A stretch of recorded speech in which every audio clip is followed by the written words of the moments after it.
জগন্নাথ দেবের পরিচয় একটু আপনাদের দিদি। জগন্নাথ সাক্ষাৎ কৃষ্ণ, তিনি জগন্নাথ রূপে পুরী ধামে এসেছেন। শব্দ না করে শুনবেন। কালকে তো কৃষ্ণ দুঃখী কৃষ্ণ দাস হয়েছে, তত্ত্বগুলোর সঙ্গে কোনো মিল থাকবে না। যারা কালকে শুনেছেন আজকে দেখে নেবেন, একটাও মিল নাই, কোনোটাই মিল নাই। এই দিয়ে দেখান কি হচ্ছে। জগন্নাথ দেখবেন সাক্ষাৎ কৃষ্ণ, তিনি জগন্নাথ রূপে এসেছেন। কেন বলুন তো একটু আপনারা বলবেন। কেউ যখন মারা যায় তাকে কাঠে পোড়ানো হয় না কয়লাতে পোড়ানো হয়? জোরে বলুন। হয়তো একজন বলছে কয়লাতে, কাঠে পোড়ানো হয়। এই দিয়ে দেখান, দেখবেন পোড়ানোর সময় শরীরের সব জায়গা পুড়ে যায়, একটা জায়গা পোড়ে না। কোনটা? নাভি কুণ্ডলটা। এই দেখুন কৃষ্ণ 125 বছর বয়সে লীলা সম্বরণ করেছিল। কার হাতে? জরা ব্যাধের হাতে।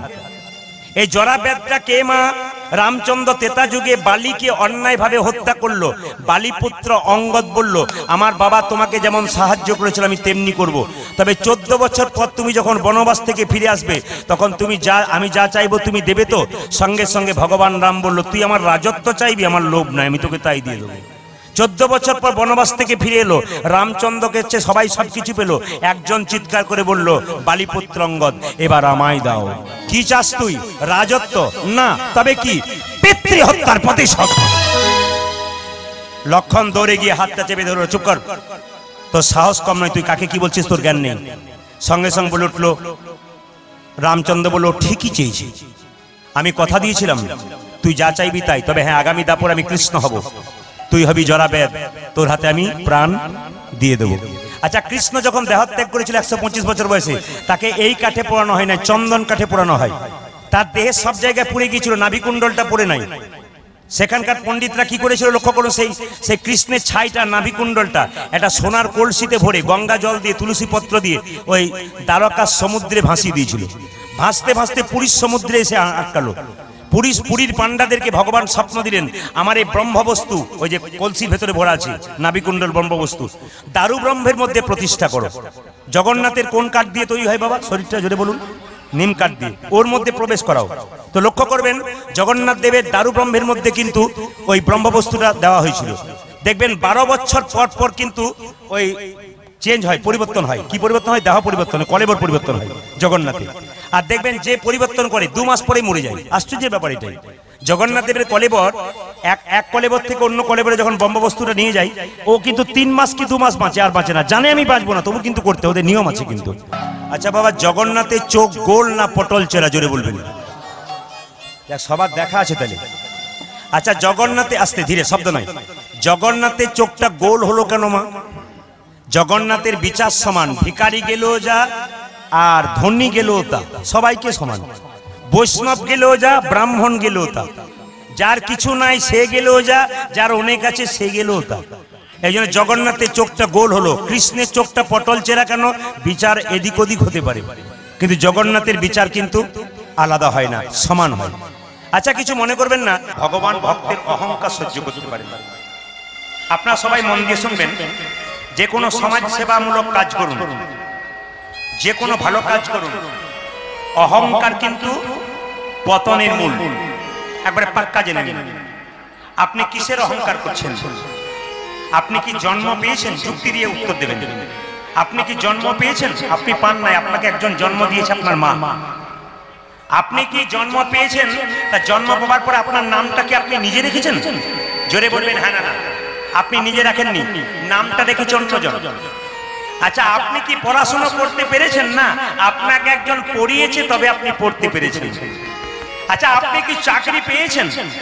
আপনাকে একজন চাকরি দিয়েছে। আপনি যখন শ্মশান ঘাটে যাবেন তখন কি আপনি নিজে যেতে পারবেন? তাও যাবেন অন্যজনের কাঁধে। আপনার বলতে কি? সবই তো বলবো। এই জন্য আপনাদের কাছে নিবেদন রইল, অহংকার কিসের? কীর্তন শুনতে এসছেন, বাড়ি যাবেন গ্যারান্টি আছে? একজন হাত তুলতে পারবেন যে বাড়ি যাবেন গ্যারান্টি আছে? না। আপনারা গত কয়েকদিন আগে সবই শুনলেন। আমি তো কয়েকদিন আগে ছিলাম একবারে যেখানে ট্রেন অ্যাক্সিডেন্ট হলো, তো সেই জায়গাতে আমি কাছাকাছি ছিলাম কয়েকদিন আগে। তো কোন ছেলে তার মাকে বলেছিল, মা পরের স্টপেজে আমি নামছি, 6 মাস পর বাড়ি আসছি, তোমার হাতে খাবার খাই নাই, রান্না আজকে খাবো। ছেলে ফোন করলো, মা অপেক্ষা করে আছে, রান্না করি, আমার খোকা ফিরবে বলে। কিন্তু খোকা আর ফিরল না। মায়ের হাতের রান্না রান্নাই রয়ে গেল। মা ছাড় কি কামতে লাগলো, খাবার একদিকে মা একদিকে।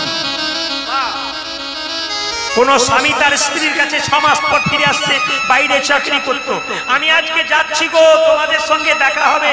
স্ত্রীর আনন্দ আর সীমা নাই, কতজনকে ফোন করে বসছে, বলছে উনি আজকে আসছেন, উনি আর এলেন না।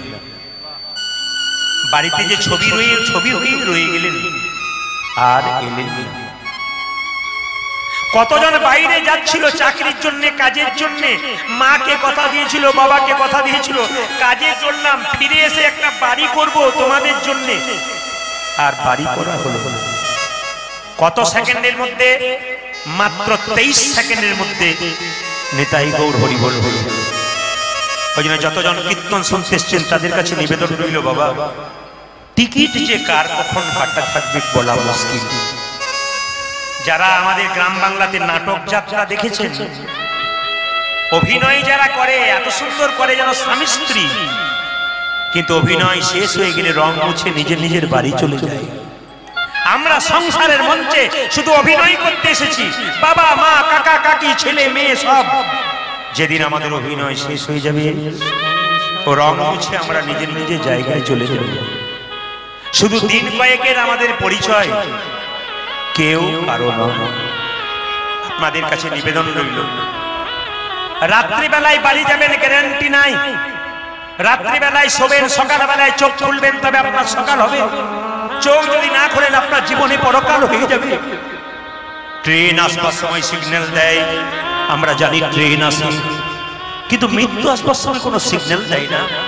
যে কোনো মানুষের জীবনে যে কোনো মুহূর্তে আসতে পারে, কার জীবনে কখন আসবে কেউ জানে না। আমি শুধু আপনাদের কাছে এই নিবেদন রাখতে চাই, যাবার আগে কিছু ভালো কর্ম করে যাও। ভগবানের নাম স্মরণ করে সংসারে থাকো, জীবন সুন্দর হবে। কি বলছেন মায়েরা? এই যদি গোবরহাটির কাছে একটা বড় মেলা হয়, বাচ্চা যদি বাবাকে জেদ ধরে, বাপি মেলা যাব মেলা যাব, বাবা বলে ভিড়ের মধ্যে যাস না, হাত ছাড়া হয়ে গেলে খুঁজে পাবো না তো। ছেলে বলছে বাবা তোমার হাত ধরে যাব, তোমার মেলা দেখবো, তোমার হাত ধরে বাড়ি চলে আসবো। ছেলেকে বাবা মেলায় ঢুকিয়ে দিল হাত ধরে। ছেলে যদি বাবাকে স্মরণ করলো তো তাড়াতাড়ি বাবা বাড়ি নিয়ে গেল, স্মরণ না করলে বাবা খুঁজলো, ছেলেও খুঁজলো। সংসার মেলায় ভগবান আমাদের আঙুল ধরে পৌঁছে দিয়েছে, আমরা শুধু হাবুডুবু খাচ্ছি। সংসারের মায়াতে পড়ে আমার করতে করতে ভগবানের আঙুলের কথা মনে পড়লো না। তিনি আমাদের আঙুল ধরে ঢুকিয়েছেন, আবার আঙুল ধরে নিয়ে যাবেন যদি স্মরণ করতে পারি। তবু ভগবান কত দয়ালু দেখুন। আমরা স্মরণ না করলো, বাবাকে ছেলে স্মরণ না করলো, বাবা যেমন পাগলের মতো খুঁজে বেড়াবে আমার খোকা কই খোকা কই, ছেলে যেমন বাবাকে খুঁজে বেড়াবে মেলার মধ্যে, আমরা সেরকমও করতে পারছি না। ভগবান কত দয়ালু, তবু মহাপ্রভু আমাদের কত বড় দয়ালু। তিনি হরিবাসক তৈরি করেছেন, যেখানে আপনাদের মতো ভক্তরা এসছেন হরিকথা কৃষ্ণ শুনে, কথা শুনে আপনাদের জীবন সুন্দর হবে। এই জন্য আপনাদের কাছে নিবেদন রইল, বাবা আমরা সব কাজের সময় পাই, কিন্তু ভগবানের নামের সময় পাই না। যিনি কলিযুগের ভগবান, তিনি প্রত্যেকটা জীবের দ্বারে হরিনাম দিয়েছিলেন। মায়েরা, তিনি যদি হরিনাম না দিতেন তাহলে দুপুরবেলায় কষ্ট করে গরমের দিনে এখানে এসে আপনারা কীর্তন শুনতেন না। যতটুকু হচ্ছে তার কৃপাতে হচ্ছে। মহাপ্রভুর কৃপা ছাড়া কোনো কাজই সিদ্ধ হয় না। এই জন্য মহাপ্রভু কৃপা করেছেন, তাই আপনারা এসেছেন। মায়েরা, হরি নামে সুখ আছে, বাকি কোথাও সুখ নাই। ভগবানের চরণতলে সুখ আছে, বাকি কোথাও সুখ নাই। যেমন লক্ষ্মী নারায়ণকে জিজ্ঞেস করছে স্বামী, লোকে গাড়ি বাড়ি টাকা পয়সা ধন দৌলত পাচ্ছে, সব তো তোমার কৃপায়, কিন্তু শান্তি পাচ্ছে না কেন? সবাই তো গাড়ি বাড়ি টাকা পয়সা ধন দৌলত যৎকিঞ্চিৎ পাচ্ছে, কিন্তু শান্তি পাচ্ছে না কেন? ভগবান বলছে শান্তি পাবে তখন আমার চরণ ধরবে যখন। ভগবান বললেন শান্তিটা তো আমার চরণে লুকিয়ে আছে, যে ধরতে পেরেছে সে পেয়েছে, আর যে ধরতে পারে নাই সে পায় নাই।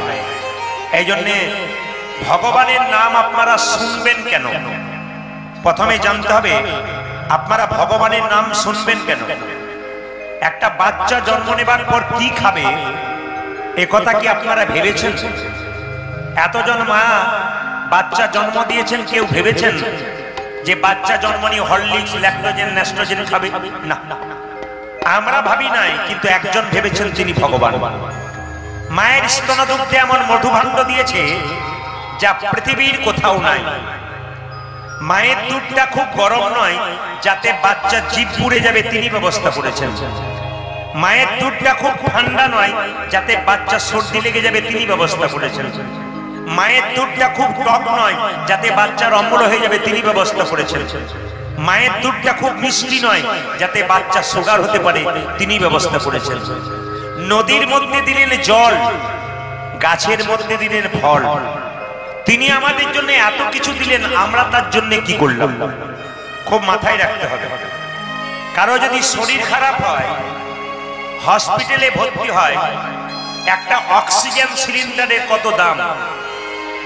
আচ্ছা, ভগবান যে ফ্রি অক্সিজেনটা আমাদেরকে দিচ্ছে, এর নাকের মধ্যে যদি একটা মিটার বসিয়ে দেওয়া হতো, তাহলে আমাদের পক্ষে কি সেই বিল মেটানো সম্ভব ছিল? এগুলো ভাবতে হবে। ভগবান দিয়েছেন ফ্রি অক্সিজেন, আমরা বেঁচে আছি। আপনারা কারেন্টের বিল একটু বেশি হয়ে গেলে আপনাদের চিন্তা হয়ে যায়, আপনারা লাইট অফ করে দেন। কিন্তু সকাল থেকে সন্ধ্যে হবার আগে পর্যন্ত একটা বিরাট বড় লাইট আকাশে জ্বলছে, যে লাইটটা জ্বললে সব লাইট অফ হয়ে যাচ্ছে, এই লাইটের বিল কে দিচ্ছে? ভাবতে হবে আপনাদেরকে। স্বয়ং ভগবান ব্যবস্থা করেছেন, আমরা নয়। তাহলে তিনি আমাদের জন্য এত কিছু ব্যবস্থা করলেন, আমরা তার জন্য কি করলাম? ভগবান মহাপ্রভু কাঙাল বেশে জীবের দ্বারে হরিনাম দিলেন। মায়েরা, কাঙাল কাকে বলে? কাঙাল কাকে বলে মা? গাড়ি বাড়ি টাকা পয়সা ধন দৌলত থাকবে তাকে কাঙ্গাল বলা হয় না, আর যে পথে ভিখারির মতো ঘুরে বেড়াচ্ছে তাকে কাঙ্গাল বলে তা নয়। কাঙ্গাল হচ্ছে তারা, গাড়ি বাড়ি টাকা পয়সা ধন দৌলত সব থাকবে, কিন্তু মনটাকে যে কাঙ্গাল করতে পেরেছে একমাত্র ভগবানকে সেই পাবে। যেদিন প্রচন্ড বৃষ্টি হয়ে যায়, আপনারা ঘর থেকে বেরোতে পারেন না, তখন কি বলেন? বিশেষ করে পুরুষ মানুষরা, আজকে ঘর থেকে বেরোতে পারলাম না গো, আজকে 1 টাকাও রোজগার হলো না। আমাদের পুরুষ মানুষের এইটাই হয়।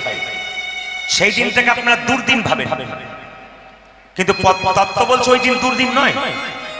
প্রচন্ড বৃষ্টি হয়ে গেল, বজ্রপাত হয়ে গেল, ওগুলা সংসারিক মানুষের দুর্দিন। কিন্তু দুর্দিন কোন দিন? আমাদের ভক্ত মানুষের। যেদিন সারাদিনের মাথায় একবার কৃষ্ণ কথা বলতে না পারি, যেদিন সারাদিনের কথা একবার হরিনাম না করা যায়, ভগবানকে প্রণাম না করা যায়, সেদিন হচ্ছে দুর্দিন। এটা আপনারা জেনে নেবেন। এইটা হচ্ছে আমাদের জীবনের দুর্দিন। তাই প্রতিদিন সকাল থেকে সন্ধ্যে পর্যন্ত 3 বার অন্তত ভগবানের নাম করবেন। আমি জপ এবং ব্রতের কথা বলবো। যারা বলে জপ করতে নেই, ব্রত করতে নেই, উপবাস করতে নেই, আমি তাদের জন্য বলবো যজুর্বেদ বই পড়বেন। যজুর্বেদ, এতগুলো ক্যামেরা হচ্ছে, উইথ ক্যামেরা আমি বলে গেলাম। যজুর্বেদ 19 নম্বর শ্লোকের 19 নম্বর অধ্যায়ের 30 নম্বর শ্লোক, মন দিয়ে শুনবেন, কথা কম। 19 নম্বর অধ্যায়ের 30 নম্বর শ্লোক পরিষ্কার করে বলছে, যদি কেউ জপ তপ ব্রত করতে পারে জীবনে, তার আধ্যাত্মিক উন্নতি হয়, মনের উন্নতি হয়, দেহের শান্তি হয়, আত্মার উন্নতি হয়। প্রমাণ কি? যদি কোনো ব্যক্তি খুব রোগা হয়, দেখবেন আপনারা, কোনো ব্যক্তি যদি খুব রোগা হয়, খুব রোগা, সেই ব্যক্তি যদি সকাল দুপুর সন্ধ্যে 3 বার ব্যায়াম করতে পারে, 6 মাস পরে ওই ব্যক্তিটাকে আপনি চিনতে পারবেন না।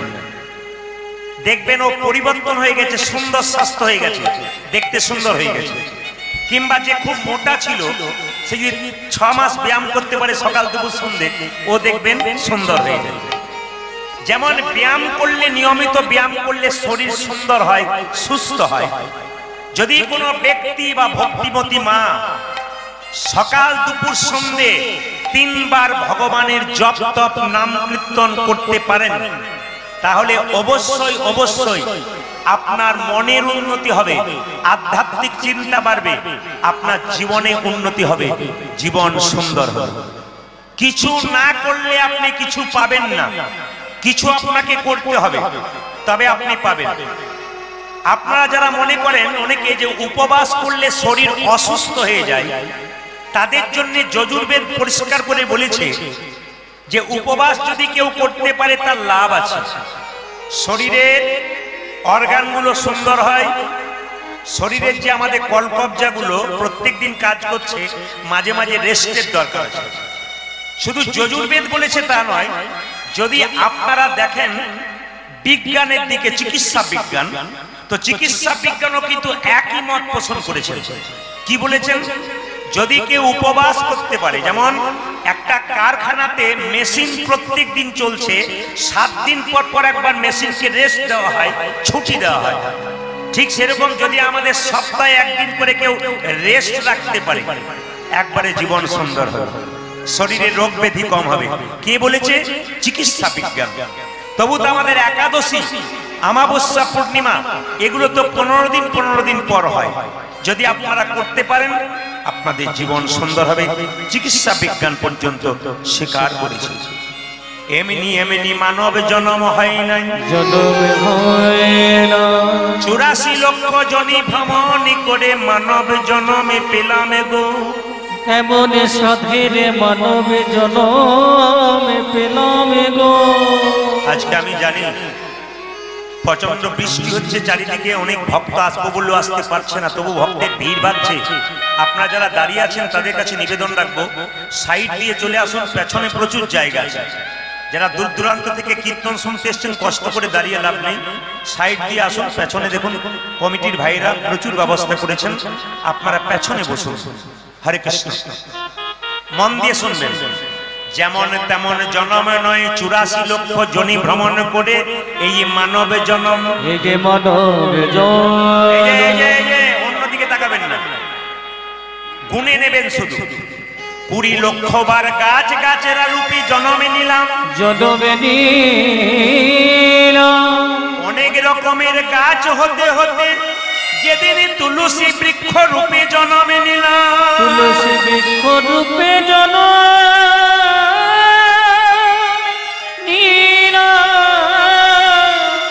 অনেক রকমের গাছ হতে হতে একদিন তুলসী বৃক্ষ রূপে যেদিন জন্মে নিলাম। মায়েরা, আমরা এমনি এমনি জন্ম পাই নাই, বহু কষ্টে তুলসী বৃক্ষ রূপে জন্মে নিলাম। তুলসীর পাতা গোবিন্দ সেবাই লাগিল, তুলসীর ডাল মালা করে কণ্ঠে ভক্তরা যেদিন নিল, সেই দিনই আমরা গাছ জন্ম থেকে মুক্তি পেয়ে গেলাম। শুনবেন কিন্তু গালে হাত দেবেন না। যারা গালে হাত দিচ্ছেন মায়েরা 2-4 জন, তাদের জন্য বলি, কৃষ্ণের ছবি আপনি দেখেছেন, কোথাও দেখাতে পারবেন না যে কৃষ্ণ গালে হাত দিয়ে বসে আছে। যিনি জগৎ সংসার চালাচ্ছে তার গালে হাত নাই, আর আপনি একটা সংসার চালাচ্ছেন, আপনার গালে হাত থাকবে কেন? ভগবানের গালে কোনোদিন হাত নাই, যিনি জগতের মালিক তার গালে হাত নাই, আমাদের গালে হাত থাকবে না। গুনবেন আপনারা, 20 লক্ষ হলো। এইবার 9 লক্ষ বারে জলে জন্মে নিতে নিতে, কত রকমের মাছ পোকা হতে হতে যেদিনই আমরা শঙ্খ রূপে জন্মে নিলাম, যেদিন মায়েদের মুখে সেই শঙ্খ মন্দিরে বেজে উঠিল, সেই দিন আমাদের জল জন্মে থেকে মুক্তি হয়ে গেল।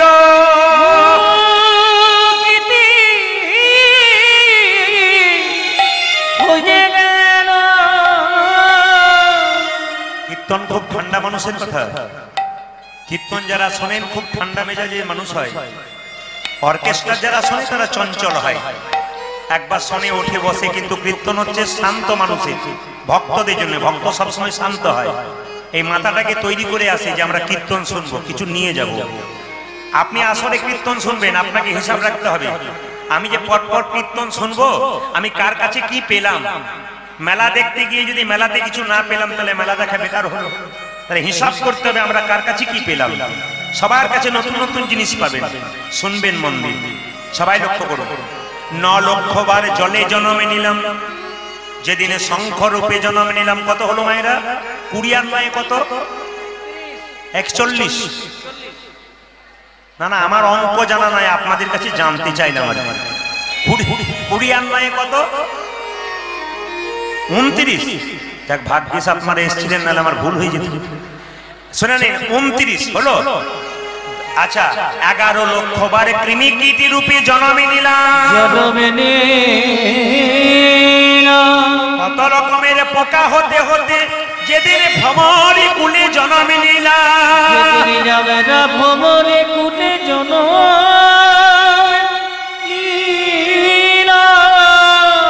আপনারা শুনলে চমকে যাবেন, কিন্তু আসলে সবাই জানেন কি, ভগবানের সেবাতে পায়খানা লাগে, এঁটো লাগে, আবার বমিও লাগে।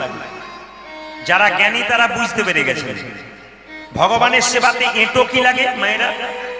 গাভীর দুধ বাছুর আগে এঁটো করে দেয় না, ব্যাস। আর পায়খানা বলতে কোনটা বলুন তো? গোবর। আর বমি কোনটা?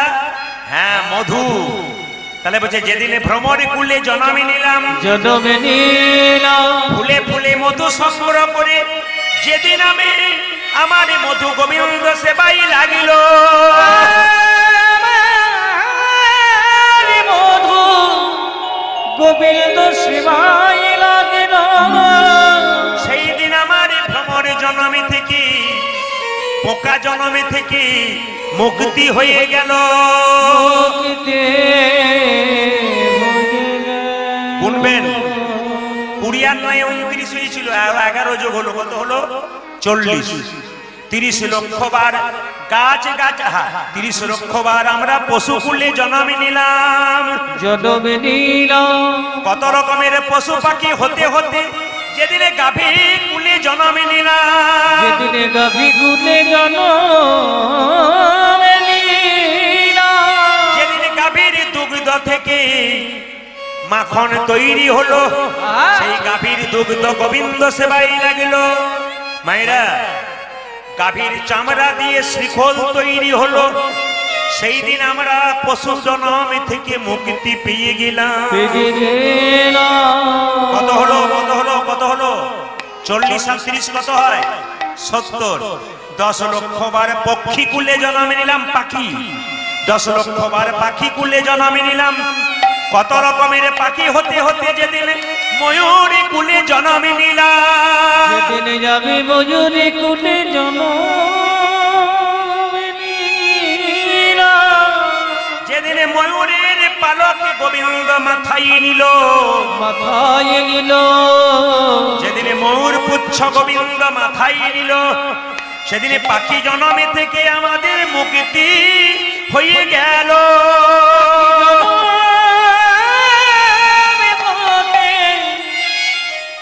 আমাদের মুক্তি হলো। গুনে নিন, কত হলো? 80।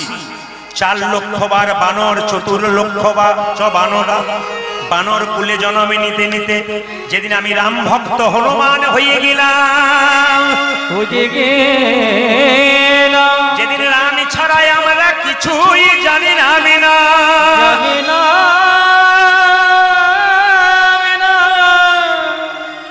মায়েরা, সবচাইতে লজ্জার ব্যাপার এবং দুঃখের ব্যাপার কি জানেন? মানুষ কুলে জন্ম নিয়ে আমরা যা করতে পারলাম না, হনুমান কুলে জন্ম নিয়ে তা করে দেখিয়ে দিল। একটু দেখে নিন মায়েরা, আমরা অনেকে বলি দাস হয়ে গেলাম ভগবানে, কিন্তু সত্যি কি দাস হতে পেরেছি? হনুমানের কাছে শিখতে হবে আমরা কেমন ভাবে দাস হতে পেরেছি। মায়েরা, হনুমান যখন সীতাকে উদ্ধার করলো, সীতা তখন কি করলো? আমাদেরকে দেখাবেন। সীতা তখন কি করলো? একটি মতির মালা হনুমানকে দিল। হনুমান এই দেখ মতির মালাটা নিয়ে। মায়েরা, হনুমান মতির মালাটা কি করলো? মতির মালা প্রথমে কপালে ঠেকালো, কানে ঠেকালো, চোখে ঠেকালো, নাক দিয়ে শুকে দেখলো, জিভ দিয়ে চেটে চেটে দেখলো, তারপর দাঁত দিয়ে কেটে কেটে 64 টুকরো করলো। প্রশ্ন করবেন 64 কেন করলো? 65 করলো না, 63 করলো না, 64 কেন করলো? একটি কারণ, এই 64 টুকরো কলিযুগে 64 মহান্ত রূপে এলো। এইবার লক্ষ্য করুন, বলছে হনুমানকে যেন মতির মালাটা দিয়েছে, ও কপালে ঠেকালো, কানে ঠেকালো, চোখে ঠেকালো, নাক দিয়ে শুকলো, দাঁত দিয়ে কেটে কেটে কেটে কেটে টুকরো টুকরো করে দিল। লক্ষণ বলছে সীতাকে, মা এ তুমি কি করলে? কেন বানরকে তুমি মতির মালা দিলে? ও মতির মালার মানে কি জানে? ছকগুলো দেখুন, ছন্দগুলো দেখুন। বানরে সপিলে মতি, মতিতে নাই কোমতি, অনাসে কাটে তারে দন্তে, শিশু মানে না দেবতাই মানুষ পূজে তারে কেন বলতে। এদিকে তাকান কি বলছে, যে বানরকে মতির মালা দিয়ে কি লাভ আছে? মতির মালার মানে কি বোঝে? বারবার অপমান করছে কে? হনুমানকে। কে অপমান করছে? লক্ষণ। মা এ তুমি কি করলে? অতুল্য ধন তুলসী, তুমি যারে তুলসী রে, তুলসী রে পুকুরে কি তার মান্য রাখে?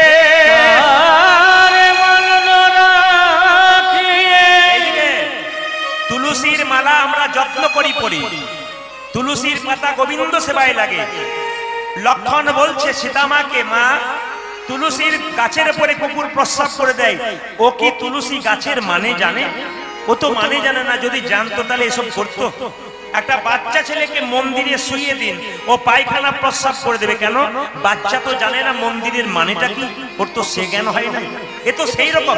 লক্ষণ বারবার যখন অপমান করছে, সঙ্গে সঙ্গে সীতা বলল, হনু সত্যি তো তুই আমায় অপমান করলি, এই মালাটাকে তুই দাঁত দিয়ে কেটে কেটে ফেলে দিলি, সম্মান দিলি না। হনুমান কত বড় ভক্ত দেখুন। আমরা মানুষ হলে রেগে যেতাম। হনুমান মাথা নিচু করে বলছে, মা গো, তোমার মালাকে কি আমি কোনোদিন অপমান করতে পারি? অপমান করতে পারি? তোমার মালাকে আমি সম্মান দিলাম কেমন করে জানো? প্রথমে তুমি যে আমায় মালাটা দিলে, ওই মালা প্রথমে আমি কপালে ঠেকালাম। এ তো যেমন তেমন মালা নয়, এ তো আমার মায়ের দেওয়া প্রেমের মালা, ভালোবাসার মালা, ভালোবাসার মালা। তাই আমি কপালে ঠেকালাম, কানে ঠেকালাম কেন জানো? এই মালাতে রাম নাম শোনা যায় কিনা দেখলাম। বাবা এই মালাতে আমি চোখে ঠেকালাম কেন জানো? এই মালাতে রাম নামে আরামে দেখা যায় কিনা দেখলাম। এই মালায় আমি জীব দিয়ে কেটে কেটে দেখলাম কেন জানো?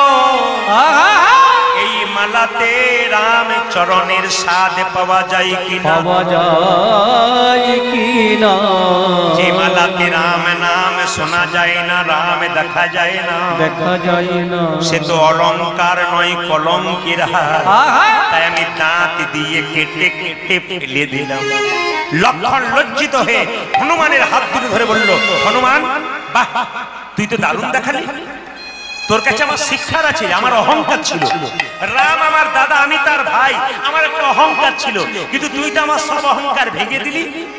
হনুমান বলে দে, তুই কেমন করে রামে ভজনা করিস?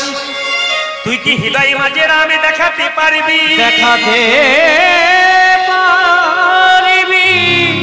হনুমান বলল, হ্যাঁ আমি দেখাতে পারবো। লক্ষণকে বলল, লক্ষণ তুমি তোমার তীরটা দাও। যে না তীরটা দিয়েছে, আমার দিকে তাকান মা। হনুমান বক্ষ বিদীর্ণ করেছে, আর দেখছে একা রাম নয়, কি দেখলো? দেখে সীতারামের যুগল মিলন, দেখে সীতারামের যুগল মিলন, সীতারামের যুগল মিলন, দেখে সীতারামের যুগল মিলন। হনুমানের হৃদয়ে মাঝে সীতারামের যুগল মিলন। হনুমানের হৃদয়ে মাঝে সীতারামের যুগল মিলন। হনুমানের হৃদয়ে মাঝে সীতারামের যুগল মিলন। আমার হনুমানের হৃদয়ে মাঝে আর কি তারে মারতে পারে? হনুমানের হৃদয় ওগো আর কি তারে মারতে পারে? হনুমানের হৃদয় দেখো আর কি তারে মারতে পারে? দেখে সীতারামের যুগল মিলন। ভগবান মহাপ্রভুর ভাব সবাই বুঝতে পারে না বাবা। এই দিয়ে তাকাবেন, মহাপ্রভু হাতটা তুলে যাচ্ছে, আমরা দেখছি মাত্র, কিন্তু ভাব বুঝতে পারি না। কিরকম ভাব আপনাদের একটু বুঝিয়ে দিই, যে যেখানে বসে আছেন মন দিয়ে শুনবেন। যেমন ধরুন, এক ট্রাক বালিতে যদি এক হাত চিনি ছুঁড়ে দেওয়া যায়, এক ট্রাক বালি, তাতে এক হাত চিনি ছুঁড়ে দিলেন, আর চিনি আর বালি যদি একসঙ্গে মিশিয়ে দিলেন, চিনিকে কি কেউ পারে চিনিতে এক ট্রাক বালিতে? আপনারা বলবেন কেউ পারে না, একজন পারে। কে? পিপিলিকা পারে চিনিকে চিনিতে এক ট্রাক বালিতে। পিপিলিকার মতো গৌর ভক্ত যারা একমাত্র মহাপ্রভুর ভাব দ্বারা বুঝতে পারে। আপনারা মহাপ্রভু ভাব বুঝতে পারবেন একটা কাজ করতে পারলেন। মায়েরা, গুরু কৃপাহি কি বলো? যার গুরু কৃপা আছে তার সব আছে। এই জন্য প্রত্যেকের কাছে নিবেদন, প্রতি আসরে আমি এটাই বলি এই কারণে যে প্রত্যেকটি মানুষের গুরুকরণ হওয়া দরকার আছে। প্রত্যেকটি মানুষের। একজন ব্রাহ্মণ যতক্ষণ না পৈতে বা উপনয়ন হচ্ছে ততক্ষণ পুজো করবার কোনো অধিকার পায় না। একজন মানুষ যতক্ষণ না গুরুমন্ত্র না নিচ্ছে গোবিন্দ ভজন করার তার অধিকার হয় না। মায়েরা, এই যে মানুষ জন্ম নিল ওটা একটা জন্ম, আর দীক্ষা নেওয়ার পরে কিন্তু একটা জন্ম হয়। দেখবেন যারা ইস্কন মন্দিরে নেবেন মন্ত্রগ্রন্থ, ওদের দেখবেন একটা করে নাম দেওয়া হয়। আপনার মন্ত্রের পর একটা নাম দেওয়া হয়। মেয়েদেরকে কৃষ্ণ দাসী, রায় দাসী, হ্যাঁ, বাবাদেরকে কৃষ্ণ দাস, এসব নাম দেওয়া হয়। আসলে প্রথম প্রশ্ন হচ্ছে এইটাই, যখন তখন গুরু মন্ত্র নেবেন না, আগে জানতে হবে মাটিটা উর্বর হয়েছে কিনা। যারা পাকা চাষি হয় দেখবেন তারা হঠাৎ করে মাঠে বীজ ফেলে না, কেন? আগে দেখে নেয় জমি উর্বর হয়েছে কিনা। যারা গুরু পাকা হয় আপনি মন্ত্র নেব বললে সে দেবে না। যারা গুরু পাকা হয়, পাকা গুরু, মন্ত্র নেব বললে দেবে না। পরীক্ষা করে দেখবে যে আপনি নেবার মতো হয়েছেন কিনা। জমি উর্বর হলে বীজ ফেললে গাছ ভালো হয়, আর জমি উর্বর না হলে বীজ ফেললে গাছ নষ্ট। আপনাকে জোর করে গুরু মন্ত্র দিয়ে আপনি ভজন করলেন না, আপনার জীবনে লাভ হলো না। অনেকে দেখবেন আমাদের কাছে বলে অমুক গুরুদেবের কাছে মন্ত্র নিলাম, আমি বললাম কোনো লাভ নাই যদি ভজন না করো। যে গুরুর কাছে মন্ত্র নাও না কেন, ভজনটা আসল। প্রথম ভজন আসল। আপনার ছেলে টিউশন মাস্টার দিয়েছেন, যদি যে পড়াশোনাগুলো দেয় যদি সঠিক পড়াশোনা না করে রেজাল্ট ভালো হবে না। আপনি মন্ত্র যত জপ করবেন আপনার তত উন্নতি হবে। দীক্ষা মানে কি? যারা দীক্ষা নিয়েছেন, দীক্ষা কথার অর্থ কি? দীক্ষা মানে দিয়ে খা। স্নান করার পর ভগবানকে কিছু দিয়ে তারপর খেতে হয়, তবে তার দীক্ষা নেওয়া সার্থক হয়। আর স্নান করার পর যদি মন্ত্র ভজন করলেন ওটা তো অবশ্যই দরকার, কিন্তু যদি ভগবানকে দিয়ে না খান তবে আপনার জীবনে কোনো লাভ হয় না। যা কিছু খাচ্ছেন সব তো ভগবানের, যদি ভগবানকে না দিয়ে খাওয়া হয় ওটা তো চুরি করে খাওয়া হয়। এই জন্য ভগবানকে দিয়ে খেতে হয়, এর নাম দীক্ষা। দীক্ষা মানে কি? আরেকটা তত্ত্ব আছে দীক্ষা কি? আমাদের যখন জন্ম হয় তখন দুটো চোখ হয়, একটা ডান চোখ একটা বাম চোখ। গুরুদেবের কাছে মন্ত্র নিয়ে আরেকটা আমাদের চোখ হয়, এই চোখটার নাম জ্ঞান চক্ষু। এই জ্ঞান চক্ষুর উদয় হলে ব্যাস আর কিছু দরকার হবে না। দেখবেন এই সমাজে কিছু মানুষ আছে, দেখবেন ভালো কথা বলে, কেন বলুন তো? যা কিছু জিজ্ঞেস করবেন কেমন আছেন, ভালো। উনাকে কেমন দেখলেন, ভালো। উনার কথা কেমন শুনলেন, ভালো। আবার এমন কিছু ব্যক্তি আছে দেখবেন ভালো শুনলেও কেমন শুনলেন, শুনলাম মানে কিছু একটা ব্যাপার ছিল। যেমন দেখবেন যারা একটু নিন্দুক হয়, আমাদের গ্রামের পাশে একজন নিন্দুক আছে, ও ভোজ বাড়িতে গেলেই সবাই তাকিয়ে থাকে ও কি বলবে তাই শুনে। ও দেখবেন খাওয়ার পরে লোককে বলে, লোকে জিজ্ঞেস করে কাকা কেমন খেলেন, ও খালি ওর টেনে টেনে খেলাম, মানে সবাই ভালো খেয়েছে, ও বলছে খেলাম, মানে বুঝতে পারলাম না কাকা। তখন উনি বলছেন যে সবই তো ভালো হয়েছিল, মানে লোকে খুব নাম করছে, ও খালি বলছে সবই তো ভালো হয়েছিল, পোলায়ের বাদামগুলো পোড়া পোড়া হয়ে গেছে। বেটা বাদাম পোড়াটা দেখলো আর ভালো জিনিসগুলো দেখলো না। আমাদের সমাজে কিছু মানুষ আছে দেখবেন ভালোগুলোকে ধরবে না, যেগুলো মন্দ সেগুলোকে তুলবে। কেন বলুন তো? এর একটা কারণ আছে, ভগবান অসুর পাঠায় না পৃথিবীতে। এই মানুষের মধ্যে দেবতা আছে, মানুষের মধ্যে অসুর আছে। যারা দেখবেন দেবতার মতো মানুষ তারা দেখবেন কোনো জায়গায় নিন্দা করে না। যারা প্রকৃত ভক্ত তারা কোনো জায়গায় সেবা করলেন, বৈষ্ণবকে সেবা করান, আপনি লবণ ভাত দিয়ে দিন, কেমন খেলেন, অমৃত পেলাম, অমৃত পেলাম। কেন? ওনারা কিন্তু কোনোদিন অভিমান করেন না। ওই জন্য সারদা মা একটা সুন্দর কথা বলেছেন, মা সারদা, যে অপরের দোষ দেখো না, নিজের দোষ যদি কেউ সংশোধন করতে পারো সবাইকে ভালো দেখবে। আসলে ব্যাপারটা আপনারা জানেন না, আমি এক জায়গায় পড়েছিলাম, ভগবান যখন আমাদের জন্ম দিলেন তখন দুটো থলে দিয়েছিল, থলে, বলে একটা দোষের থলে আর নিজের দোষের থলে, একটা অপরের দোষের থলে। তো যে থলেটা বলেছিল নিজের দোষের, ওটা সামনের দিকে রাখবি, দেখতে পাবি। আর অপরের দোষের থলিটা পেছন দিকে রাখবি, দেখতে পাবি না। মানে অপরের দোষ ধরার দরকার নাই, নিজের দোষগুলো দেখবি। আমরা খুব চালাক, খুব তাড়াতাড়ি করতে গিয়ে আমাদের নিজের দোষের থলেটা পেছন দিকে করে দিয়েছি, আর লোকের দোষের থলেটা সামনের দিকে করে দিয়েছি। ওই জন্য বেশিরভাগ মানুষ খালি লোকেরই দোষ দেখতে যায়, আমাদের দোষ আমরা দেখতে পাই। এই জন্য সারদা মা সুন্দর করে বলেছেন, যদি ভক্ত হতে চাও আগে নিজের দোষগুলোকে সুন্দর করো, দেখবে সবাইকে তুমি ভালো দেখবে। আর যদি নিজে দোষী হও, কাউকে তুমি সবাইকে খারাপ দেখবে। ওই জন্য মায়েরা মন্ত্র নেবেন মাথায় রাখবেন, দীক্ষা নেবার আগে মাথায় রাখবেন, দীক্ষাটা যখন নিয়েছেন তখন আপনাকে 3 বার ভজন করতে হবে। ত্রিসন্ধ্যা কেমন? যেমন সূর্য ওঠার 1 ঘন্টা আগে যে ব্রহ্ম মুহূর্ত, 1 ঘন্টা 36 মিনিট আগে, ওই সময় গুরুমন্ত্র ভজন করলে লাভ আছে। যখন সূর্যটা মাথার উপরে দুপুর বেলায় ঠিক 12টা কাটাই, ওটা হচ্ছে একটা কি সন্ধ্যা। আর সন্ধ্যাবেলাতে ঠিক সূর্য ডুববে আর রাত্রি নেমে আসবে, ওই যে সময়টা, ওটা একটা সন্ধ্যা, ওটা ভজন করার সময়। এই জন্য মন্ত্র নিলেই হবে না, সঠিক সময়ে ভজন করতে হবে, ওইটাই আসল। কারণ ওইটা না করলে আপনার জীবন বিফল হয়ে যাবে। কিন্তু আমি একটা ছোট্ট প্রমাণ দিয়ে গৌরচন্দ্রিকা শেষ করে দেবো। একটা বাচ্চা ছেলে এক গুরুদেবের কাছে গিয়ে বলছে, বাবা মন্ত্র নেব। গুরু বলছে, মন্ত্র নিবি তো বয়স কত? বলে 10 বছর। দাদা তোকে 1 বছর পর দেবো। বলে কি করব? বলছে এক কাজ কর, আমার বাড়িতে কাজকর্ম কর, 1 বছর, তোকে 1 বছর পর মন্ত্র দেবো। 1 বছর ছেলেটা গুরু বাড়িতে কাজ করেছে, 1 বছর পরে এসে বলছে, বাবা এইবার আমাকে মন্ত্র দিন। বলে হ্যাঁ দেবো, 5 মিনিট দেরি আছে। বলে 5 মিনিট দেরি কেন? বলে একটা কাঠের বাক্সতে একটা জিনিস ভরে দিলাম, তালা বন্ধ করি নাই, মাথায় চাপিয়ে আমার এক শিষ্যের বাড়িতে দিয়েই চলে আসবি, যাবি আর আসবি, কিন্তু খুলে দেখবি না কি আছে, খুললেই বিপদ আছে।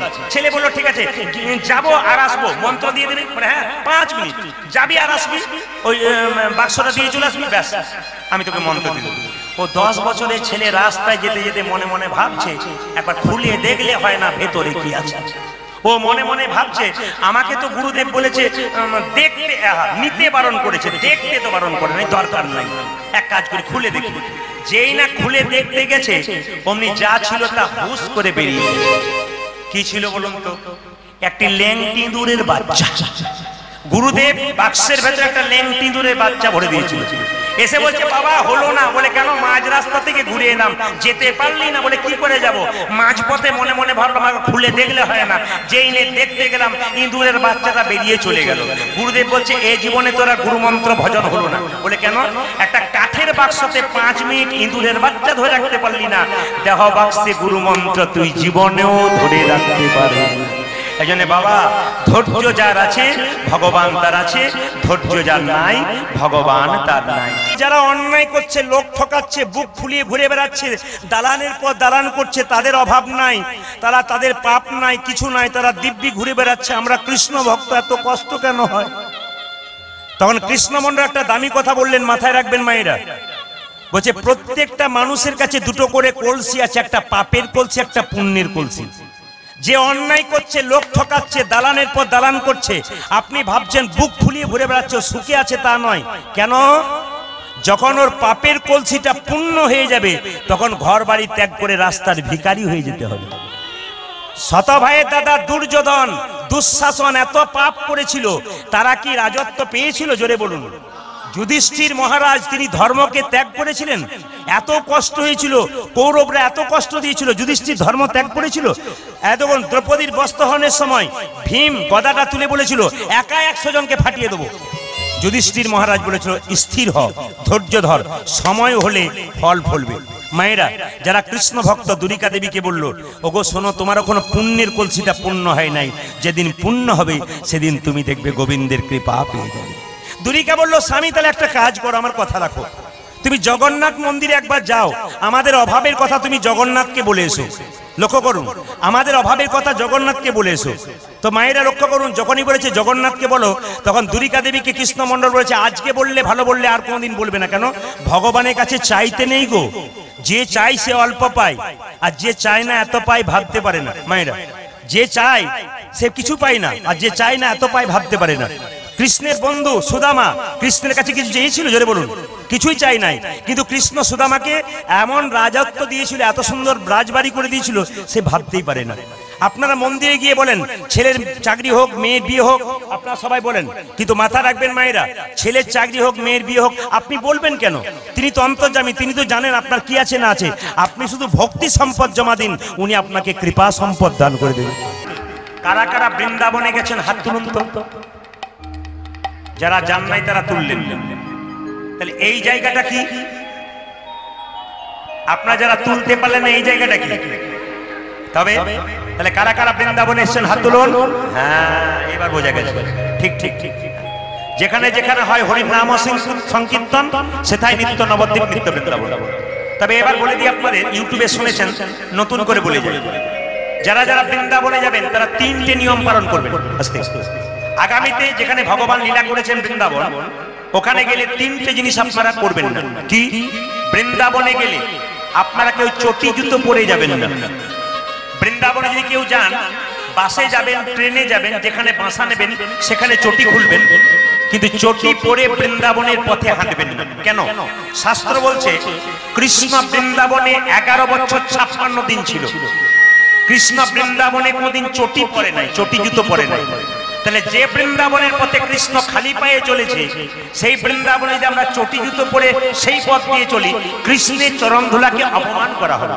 এই জন্য আপনাদের কাছে নিবেদন রইল, দাদা ভাইরা যারা যাবেন, মায়েরা যারা যাবেন, আগামীতে বৃন্দাবনে চটি জুতো পরে যাবেন না। আগামীতে চটি জুতো পরে যাবেন। 2 নম্বর, এইদিকে দাদা ভাইরা যারা যাবেন তাদের কাছে একটা নির্দেশ দেওয়া রইল, বৃন্দাবনে 7 দিনের জন্য যান, 10 দিনের জন্য যান, চুল কাটতে পাবেন না, দাড়ি কাটতে পাবেন না। কৃষ্ণ বৃন্দাবনে 11 বছর 56 দিন ছিল, দাড়ি তো হয় নাই, চুল হয়েছিল, কিন্তু চুল কাটে নাই। এই জন্য আমাদের ভক্তদের একটা বিশেষ ভাব আছে যে বৃন্দাবনে গেলে কেউ চুল দাড়ি কাটবেন না, 7 দিন 10 দিন 1 মাস ঘুরতে যাবেন, কাটবেন না। 3, বৃন্দাবনে বাকে বিহারীর কাছে কেউ কাঁদবেন না। কৃষ্ণ ওখানে খুব বাচ্চা ছেলে। আচ্ছা বলুন তো মায়েরা, ঘরে বাচ্চা ছেলে আছে, স্বামী স্ত্রীতে ঝগড়া করছেন, খুব কান্নাকাটি করছেন, বাচ্চা কি হাসবে না কাঁদবে? তার মনটা খারাপ হয়ে যাবে। তা বৃন্দাবনে গিয়ে কাউকে কাঁদতে নেই, বাকে বিহারী কাছে। কেন? ওখানে শুধু রাধে রাধে বললে কিন্তু বাকে বিহারী খুশি হয়ে যায়। একজন জিজ্ঞেস করছে আমাকে, দাদা আপনার কি পালা পড়েছে? আমি তখন বললাম, পালা তো আমি জানি না। আস্তে। উনি বললেন, আপনি পালা জানেন না? বললাম না। কি জানেন? বললাম লীলা।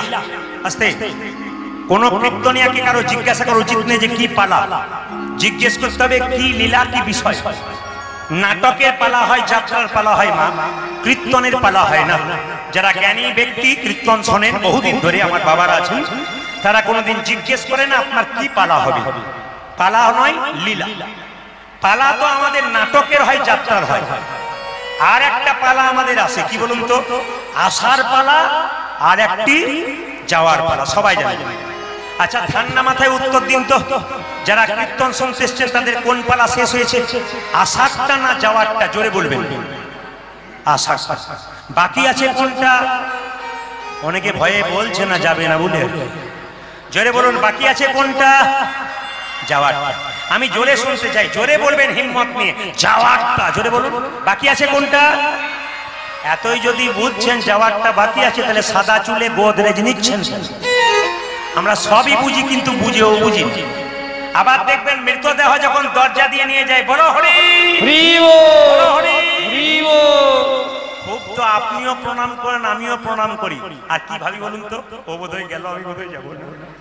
কিন্তু পরিষ্কার জেনে নিন, যে মরে গেল সে মরে নাই। সে কিন্তু আমাদের শিখিয়ে দিয়ে গেল, আমাকে দেখে শেখো। কি? আমি তোমার চাইতে আগে সংসার করেছিলাম, আমি যেমন হেলতে তুলতে চললাম, তুমিও একদিন আমার মতো হেলতে তুলতে সংসার ছেড়ে চলে যাবে। আপনাদের কাছে নিবেদন বাবা, এই যাওয়া আসার লীলাতে কে কে কখন চলে যাবে কেউ জানে না।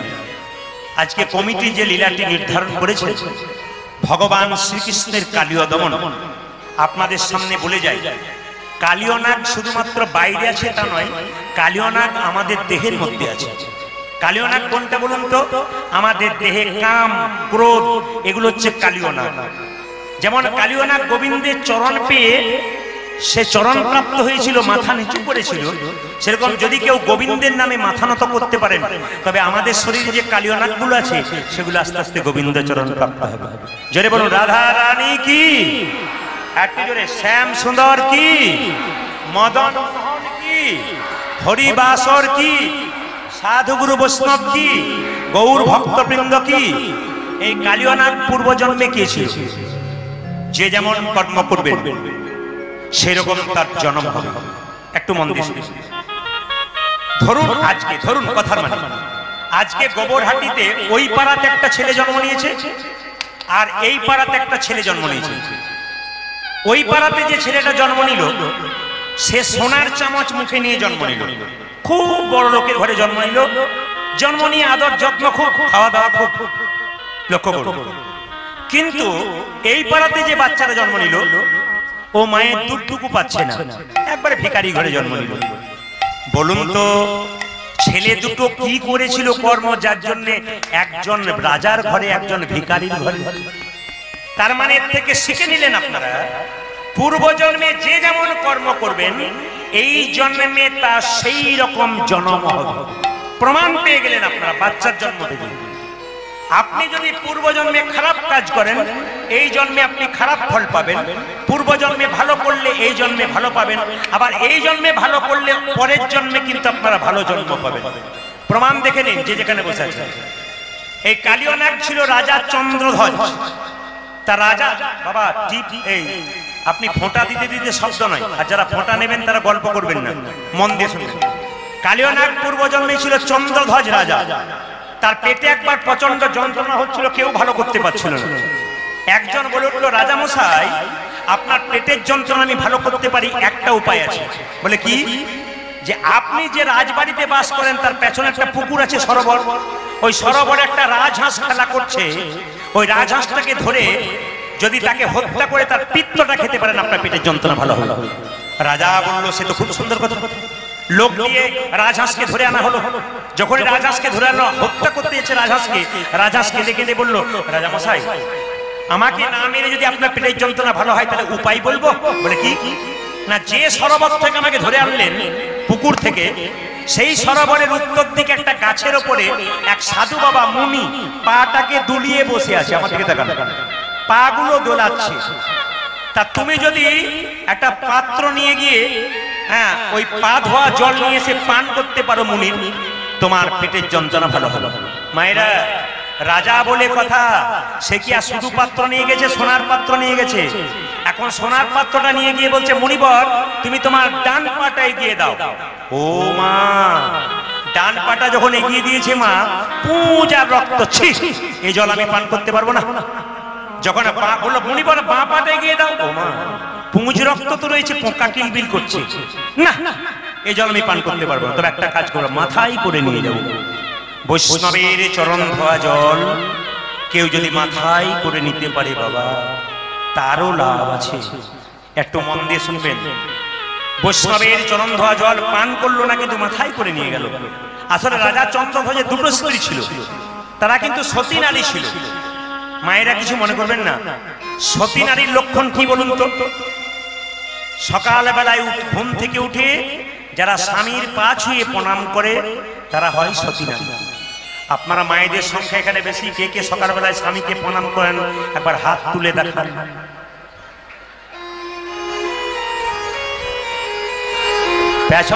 পেছন থেকে এক দাদা বলছে, আর বলেন না, ভাগ্যে বললে না। এখানে অনেক দাদা ইশারা করছে। আচ্ছা মায়েরা, সকালবেলায় ঘুম থেকে উঠে স্বামীকে যখন প্রণাম করেন বলেছি, এ ওর মুখের দিকে তাকাচ্ছে, তুই করিস, ও বলছে তুই করিস, এই করছে। আচ্ছা আমি দেখতে পাচ্ছি, কিন্তু জেনে নিন, সকালবেলায় ঘুম থেকে উঠে স্বামীকে প্রণাম করে তারা সতী নারী। আমি গত পরশু যেখানে গাইছিলাম মেদিনীপুরে, একটি মেয়ে এসে সামনে বললো, প্রদীপ বাবু আপনার আমি ফ্যান, সব কথা রাখতে পারি, একটি কথা রাখতে পারলাম না। বলে কেন? স্বামীর পা ছুঁয়ে প্রণাম করবো না। বলে কেন করবেন না? বলছে আমার বাবার কান মূল্যে 10 লাখ টাকা নিয়েছে, প্রণাম আমি করবো না। ও তো লাইনের কথা বলেছে, আমি আর কিছু বলতে পারলাম না। মায়েরা সবাই লক্ষ্য করুন, সকালবেলায় ঘুম থেকে উঠে স্বামীকে প্রণাম করবেন। যদি ঝগড়া থাকে দুধ থেকেও প্রণাম করবেন, মুখ বেঁকিও একবার করে দেবেন। তবে শুনে নিন, আজকে থেকে আপনারা তো কোনোদিন প্রণাম করেন না, আজকে কীর্তন হয়ে গেল, কালকে সকালবেলা থেকে সবাই স্বামীকে প্রণাম করবেন, আর দাদা ভাইয়েরা সব পাগুলো একটু ধুয়ে মুছে শোবেন, আপনাদের প্রণাম হবে। জেনে নিন। হরে কৃষ্ণ। এইদিকে তো দুজন স্ত্রী ছিল চন্দ্রধ্বজ রাজার, তারা দুজনে বলে স্বামী জল পান করতে পারে না, তাও ওই জল আমরা পান করব। দুজন স্ত্রী যখন জল পান করলো, সেই মুনি ছুটে এসে ক্রোধে ক্রোধান্বিত হয়ে বলল, রাজা এ তুমি কি করলে? আমার চরণধ্বজ জলকে তুমি অপমান করলে, আমি তোমাকে অভিশাপ দিলাম, তোমার সর্পকুলে জন্ম হোক, তুমি হবে কালিও না। কেঁদে কেঁদে বলল, ওগো মুনিবর, অভিশাপে যদি দিলে আমায় সাপে কুলে জন্ম হোক, সাপে কুলে জন্মে আশীর্বাদ দাও, আশীর্বাদ দাও, যেন গোবিন্দের চরণ মাথায় পেতে পারি, যেন গোবিন্দের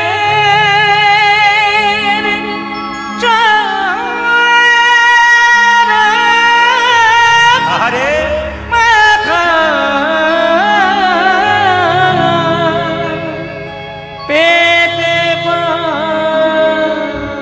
জেনে নিন, পরম বৈষ্ণব যারা হয় সহজে অভিশাপ দেয় না, কিন্তু কখনো কখনো অভিশাপ দেয়। এই যেমন মুনিবর দিলেন, অভিশাপ যেমন দেয় আবার আশীর্বাদ দেয়। যেই না মুনিকে বললো, মুনিবর আমি তোমার চরণ ধ্বজলকে অপমান করে ফেলেছি, তুমি অভিশাপ দিলে আমার সাপ কুলে জন্ম হোক, আশীর্বাদ দাও যেন গোবিন্দের চরণ পায়।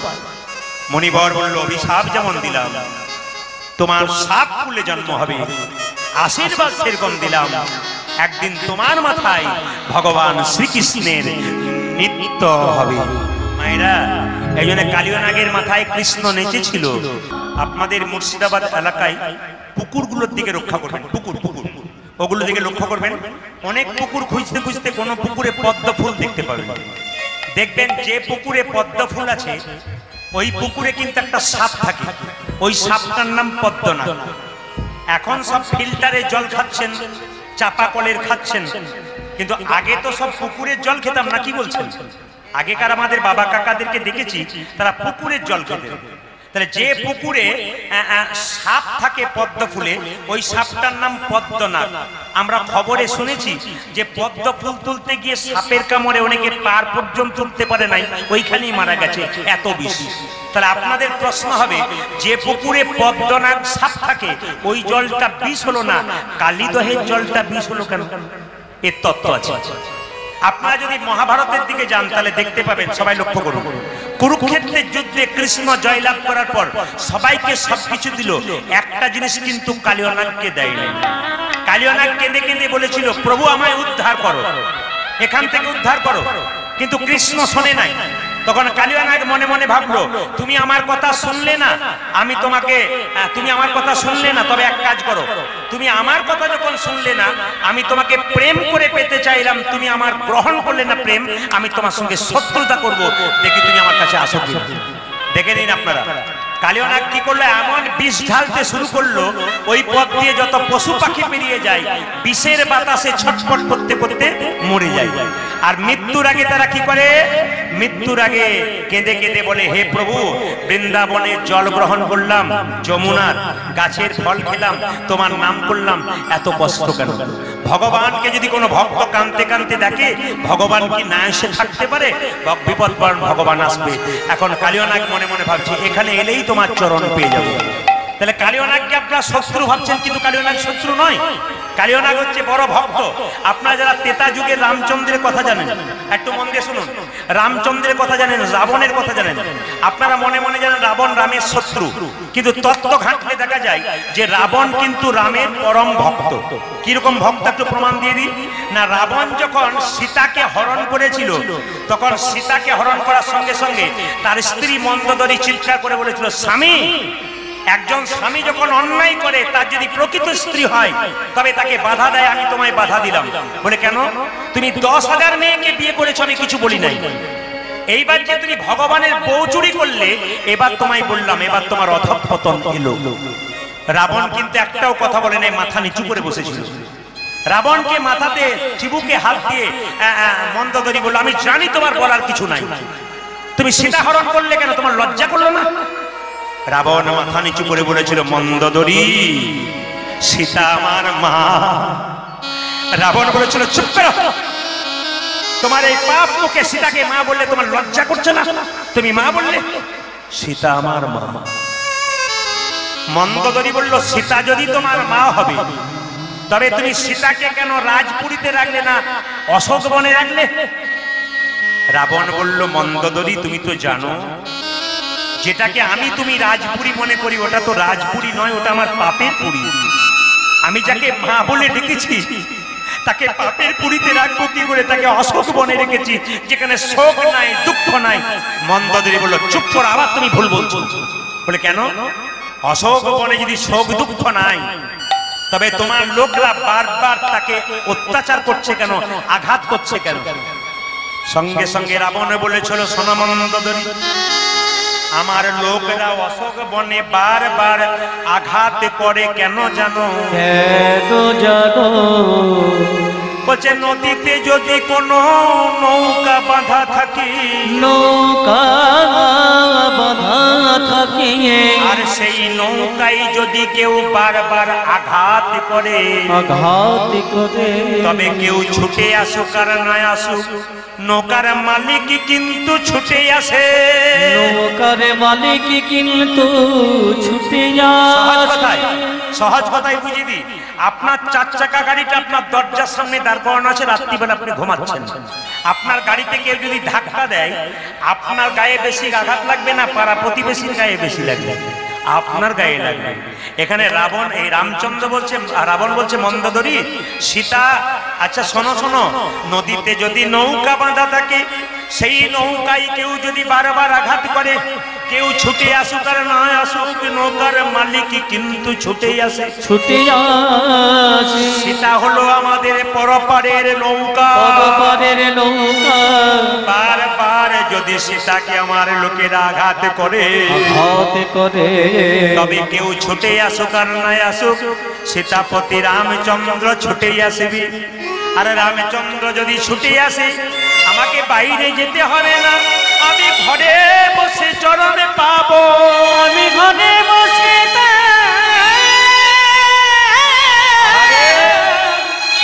চরণে পাবো, আমাকে কোথাও যেতে হবে না, ঘরে বসে। তাহলে রাবণ কত বড় ভক্ত দেখুন। মন্দোদরী বলছে তুমি যদি সত্যি সীতাকে মা বললে তবে কাঁদছো না কেন? রাবণ তখন বলছে শোনো মন্দোদরী, এখন থেকে কেঁদে কেঁদে যদি সব চোখের জলে শেষ করে দেব, যেদিন প্রভু রামচন্দ্র আসবি সেদিন তার চরণে বলো দেব নিতাই গৌর হরি মন্দোদরী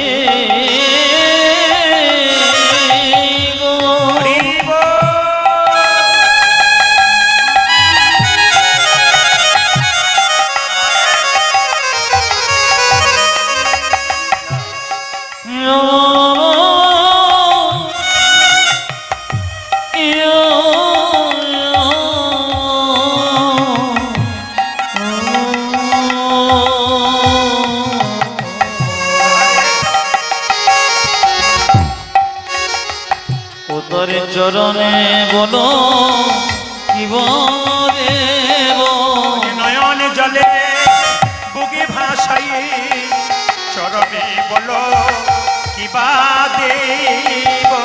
নয়ন জলে বুকে ভাসাই প্রভু দয়া করো,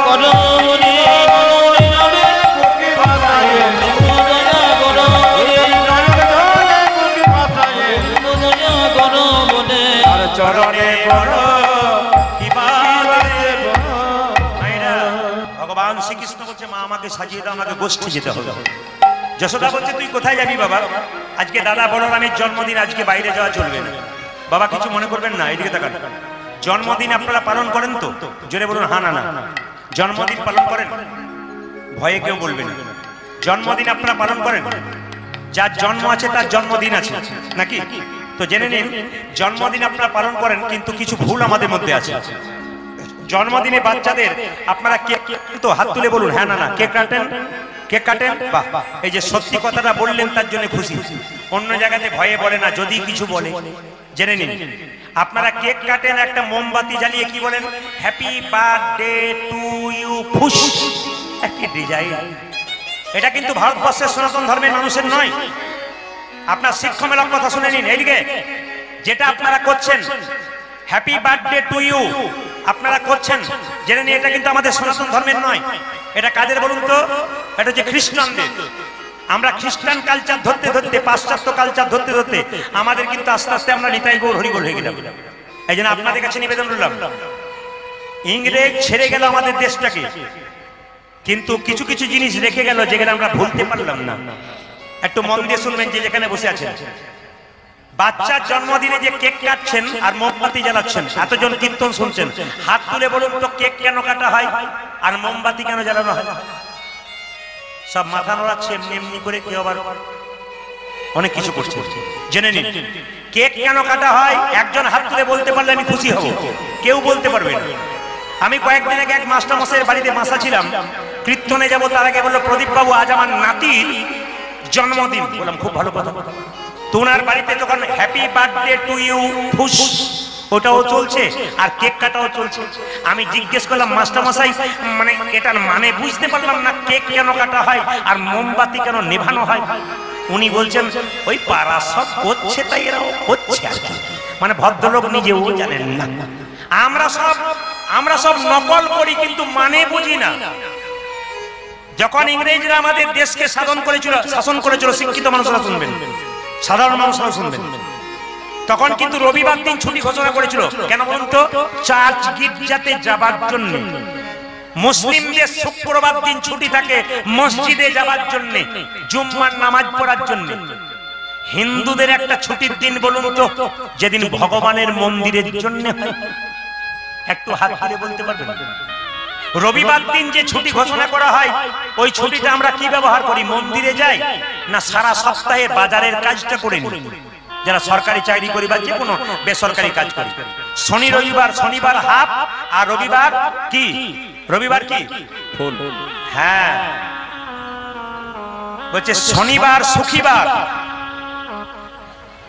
এইদিকে শনিবার হচ্ছে সুখীবার, যারা চাকরি বাকরি করে। আজকে সুখীবার, রবিবার দিন আরো আনন্দ, রবিবার দিন আরো আনন্দ, ফুল ডে ছুটি। তাহলে শনিবার সুখীবার, রবিবার সুখীবার, আর মুখ পোড়া সোমবার আসে কেন বারবার? অনেকে ভাবে। কিন্তু দেখে নিন আপনারা যে যেখানে বসে আছেন, আপনার মন দিয়ে শুনবেন, রবিবার দিন আমাদের ছুটি থাকে, কিন্তু আমরা কজন মন্দিরে যাই না? সবাই মাথা নোড়াচ্ছেন। ইংরেজরা রবিবার ছুটি ঘোষণা করেছিল কেন? চার্চ গির্জাতে যাবার জন্য। মুসলিমরা শুক্রবার দিন হাজার কাজ থেকে একটা সময় দেখবেন মসজিদে যাবে, আর আমাদের দেখবেন মন্দিরে বসার সময় হয় না, কীর্তন শোনার সময় হয় না। দেখবেন আমাদের তিনটে হাত আছে, একটা ডান হাত, বাঁ হাত আর অজু হাত। দাদা কীর্তন শুনতে যাবেন না? আর বলবেন না সময় কই। মানে আমাদের সময়ের অভাব খুব। আবার দেখবেন অনেকে বলে, দাদা কীর্তন শুনতে যাবেন না? কি সুন্দর বলে, আমার মতো হতভাগাকে কি ভগবান ডাকে গো। কি দুঃখ করে বলছি। এদিকে বাজার যখন থলেটা নিয়ে যাচ্ছে, তখন তো বলছে না আমার মতো হতভাগাকে কি বাজার ডাকে গো। দিব্যি বাজারটা চলে যাচ্ছে, হরিনামে বেলাতে নিতাই বলবে, হরিনাম শুনবে না, বাকি সব শুনতে পাবে। জেনে নিন আপনারা, সনাতন ধর্মের মানুষ আমরা, কি বলবো জেনে নিন, আমাদের কোন দিনটা পালন করা উচিত, জন্মদিনে কি করা উচিত আগে জেনে নিন। জন্মদিনে কার পালন করা কি উচিত? জন্মদিনটা হচ্ছে কেক কাটা নয়। মায়েরা বাচ্চাদের শুভ দিনে ডিম খাওয়ান, জোরে বলুন হ্যাঁ না না। কেকের মধ্যে কি থাকে? ডিম। এখন ডিমবিহীন কেকও তৈরি হচ্ছে, কতজন দেখছে বেছে কোনটা ডিম দেওয়া কোনটা ডিমবিহীন? বিচার করে বলবেন। আপনার ডিমকে শুদ্ধ মনে করছেন না শুভ দিনে, আর ডিম দিব্যি খাচ্ছেন, শুভ হচ্ছে না অশুভ হচ্ছে? আপনি দীপ জ্বালাবেন, দীপ নেভাবেন কেন? সনাতন ধর্মের মানুষদের, ভারতবর্ষের সনাতন ধর্মের মানুষদের জন্য শাস্ত্র নিয়ম করে দিয়েছে, বাচ্চার জন্মদিনে একটা ঘিয়ের প্রদীপ জ্বালান। মন্দিরে গিয়ে ভগবানের কাছে প্রার্থনা করে বলুন, হে প্রভু, আমার ছেলে মেয়ের জীবন দীপ যেন দীর্ঘক্ষণ ধরে জ্বলে। তেলের প্রদীপ বেশিক্ষণ জ্বলে না ঘিয়ের প্রদীপ বেশিক্ষণ জ্বলে? ঘিয়ের প্রদীপ দেবেন, কেন ঘিয়ের প্রদীপ যেমন দীর্ঘক্ষণ ধরে জ্বলে, আমার ছেলের জীবন প্রদীপ যেন দীর্ঘদিন ধরে একই রকম থাকে। দুই, কত সুন্দর কথাগুলোর মানে আছে দেখুন।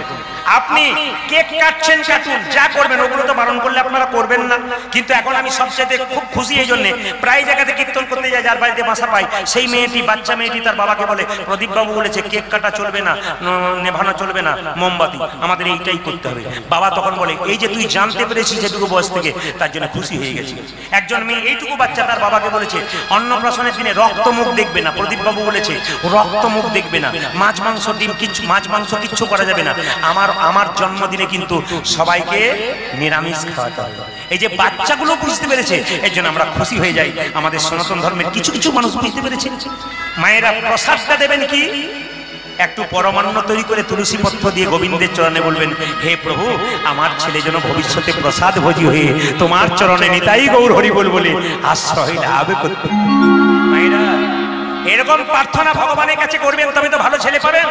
স্বামী বিবেকানন্দ বলছে, আমাকে পাওয়ার জন্য আমার মা বেনারসের মন্দিরে মাথা ঠুকেছিল, আমি আগে এমনি এমনি পাই নাই। জেনে নিন, বাচ্চা ভালো পেতে গেলে মাকে বহু কাজ করতে হয়, বাচ্চা ভালো পেতে গেলে বাবাকেও ভালো কাজ করতে হয়, তবে বাচ্চা ভালো পাওয়া যায়। শুধু কীর্তন শুনলে হবে না, আপনাকে কিছু কর্ম করতে হবে, যার জন্য বাচ্চা ভালো পাবেন। আপনারা ইস্কন মন্দিরে চলে যান, মায়াপুরে শিল প্রভুপাদের মূর্তি আপনারা দেখতে পাবেন। ওই শিল প্রভুপাদ কলকাতার ছেলে, তার বাবা কলকাতার মানুষ ছিল, কলকাতায় চাকরি করতো, 10টায় অফিসে যেত, 9টা পর্যন্ত দরজায় বসে থাকতো। কোনো বৈষ্ণব পেরিয়ে গেলেই শিল প্রভুপাদের বাবা তাকে ডেকে বলতো, একবার আসুন, কি হয়েছে বলবেন তো, একবার আসুন, আরে কি হয়েছে বলবেন তো, আমার ছেলের মাথায় একবার হাত দিয়ে বলুন, যেন রাধারানীর কৃপা হয়, যেন কৃষ্ণের কৃপা হয়। আমার মাথায় হাত দিতে হবে না, আমার ছেলের মাথায় একটু হাত দিয়ে বলুন। এইরকম বাবার চেষ্টা ছিল বলেই তো ছেলে শিল প্রভুপাদ বিশ্ববিখ্যাত হয়েছিল। বাবার চাওয়া যদি এরকম ভালো হয়, তবে তো বিশ্ববিখ্যাত সন্তান হতে পারে। বাবা চাওয়াটা কিন্তু ভালো হতে হবে, তবে সন্তান আপনি ভালো পাবেন, একবারে মাথায় রাখবেন। মায়ের চাওয়া যেমন ভালো হবে, বাবার চাওয়া তেমন ভালো হবে। রাস্তা দিয়ে বাচ্চাকে নিয়ে যাচ্ছেন, কোনো বৈষ্ণব দেখলে দেরি করবেন না, পায়ে প্রণাম করান। কোনো গুরু দেখলে দেরি করবেন না, পায়ে প্রণাম করান। কোনো ভক্ত দেখলে দেরি করবেন না, সঙ্গে সঙ্গে প্রণাম করান। ওদের যে আশীর্বাদ, ওইটাই তো আপনার সন্তানের জীবনে কাজে লেগে যাবে। সংসারে থেকে ভগবানকে পাওয়া যায় না, সংসারের বাইরে পাওয়া যায়। যেমন পদাবলী গাইছি, একটা একটা করে পদাবলী যেমন গাইছি, তার সঙ্গে সঙ্গে সুন্দর সুন্দর ছোট ছোট ব্যাখ্যা আপনাদের সামনে দিয়ে দেবো, প্রত্যেকটি শাস্ত্রের যুক্তি অনুযায়ী। আপনারা যারা জ্ঞানীজন প্রায় কীর্তন শোনেন, তারা বুঝে নেবেন, সাধারণ মানুষরাও বুঝতে পারবেন এর মধ্যে কেমন তত্ত্ব আছে। ভগবানকে সংসারে পাওয়া যায় না সংসারের বাইরে পাওয়া যায়? জোরে বলবেন। সংসারেই পাওয়া যায়। ছন্দগুলো শুনবেন। ঘর বাড়ি ত্যাগ করে বলে কৃষ্ণ হরে হরে হরে হরে, তুম দিয়ে যাই বৃন্দাবন। বাড়ি ছেড়ে তো চলে গেছে, ঘর যে তার মনে আছে। এই ত্যাগে পাওয়া যায় না শ্রীনন্দের নন্দন। শ্রীনন্দের নন্দন। আপনারা গোবরহাটিতে বসে মনে মনে ভাবলেন ঘর সংসার ত্যাগ করে বৃন্দাবনে যাব। বহরমপুরে ট্রেন ধরতে গেলেন বৃন্দাবন যাবার জন্য, মাঝ রাস্তায় মনে পড়ে গেল মেয়েটার বিয়ে হয় নাই, ছেলেটার ছেলেটার চাকরি হয় নাই। এরকম পিছু চিন্তা যার আছে, ভগবান পাওয়ার চান্স তার কোনোদিনই নাই। জেনে নিন কে পেয়েছিল ভগবানকে সংসারে থেকে, তাকিয়ে নিন। মায়েরা, আপনাদের 2-4 ভরি সোনা হলে অনেকে দেখবেন অহংকারে সোনা দুলিয়ে দুলিয়ে যায়, কিন্তু সীতার বাবা জনক রাজা, তিনি ঋষি হলেন। রাজা থেকে ঋষি হলেন কেন? জনক রাজা ঋষি যিনি, পূর্ণ ত্যাগী ছিলেন তিনি। কোনদিন সংসার ত্যাগ করেন নাই, সোনার পুরীতে বসে থাকতো, অনেকে সেজে গোলকে রাখিত। এই রকমের যদি ত্যাগী হওয়া যায়, কৃষ্ণের চরণ, কৃষ্ণের চরণ পাওয়া যায়। তবে কৃষ্ণের চরণ পাওয়া যায়। পরিষ্কার পরিচ্ছন্ন ভাষায় বলবো, সহজ করে একবারে, উপাদেয় খাদ্য সুন্দর করে বলবো। দুটো সোনার মালা বালা হলে আমাদের অহংকার হয়, কিন্তু সীতার বাবা জনক রাজা যে বাড়িতে বাস করতো, গোটা বাড়িটা সোনা দিয়ে মোড়া। তার অহংকার কত হওয়ার দরকার? সোনার বাড়িতে বাস করতো, মন রাখতো গোবিন্দের চরণে। আপনার গাড়ি বাড়ি টাকা পয়সা ধন দৌলত সব থাকবে, কিন্তু মন থাকবে গোবিন্দের চরণে। যদি গোবিন্দকে ভুলে যান, ব্যাস গোবিন্দকে বলতে হবে সম্পদ দিও না, বিপদ দাও। বিপদ দিলে তোমাকে জানতে পারবো, আর সম্পদ দিলে তোমাকে ভুলে যাবো। এ পাক্কা কথা। এ কথা কে বলেছিল? মহাত্মা গান্ধী বলেছিল। কার কাছে? ভগবানের কাছে প্রত্যেক দিন। আর এই কথা বলেছিল কে? কুন্তি মহাভারতে কুন্তি বলেছিল। কার কাছে? কৃষ্ণের কাছে। কি দাও? বিপদ। সম্পদ দিও না, বিপদ দিলে তোমাকে ভুলে যাবো, তোমাকে মনে করতে পারবো, আর সম্পদ দিলে তোমাকে ভুলে যাবো। হে প্রভু, তুমি আমায় বিপদ দাও, সম্পদ দিও না। মহাত্মা গান্ধী একই কথা বলেছিলেন। যে কথাটি বলেছিলেন কুন্তি, সে কথাটি মহাত্মা গান্ধী বলেছিলেন। শুনবেন আপনারা মন দিয়ে। আবার কি বললেন? পদ্ম পাতা জলে ভাসে, যখনই বর্ষা আসে, বর্ষার জলে লাগে পদ্ম পাতার গায়ে, তুলে দেখো পাতাখানা পদ্মের গায়ে দাগ লাগে না। এরকম যদি ত্যাগী হওয়া যায়, কৃষ্ণের চরণে পাওয়া যায়। পদ্ম পাতা জলের উপরে ভাসছে, বর্ষার জল ফটাফট পড়ছে, বলুন তো পদ্ম পাতার গায়ে দাগ লাগে না? লাগে না। তাহলে আপনারা সবাই লক্ষ্য করুন, পদ্ম পাতার গায়ে লাগে না কেন? যারা ভক্ত পদ্ম পাতা, সংসারে কৃষ্ণ কথা হরি কথা বলে, তাদের শরীরের মধ্যে দুঃখের ছাপ থাকে না, আনন্দময় থাকে। পাকালা মাছ পাকে থাকে, তুলে দেখো পাকালা মাছকে, বড় হয়েছে সে পাক খেয়ে, কিন্তু পাকালা মাছের গায়ে কোনো পাকের দাগ লাগে না।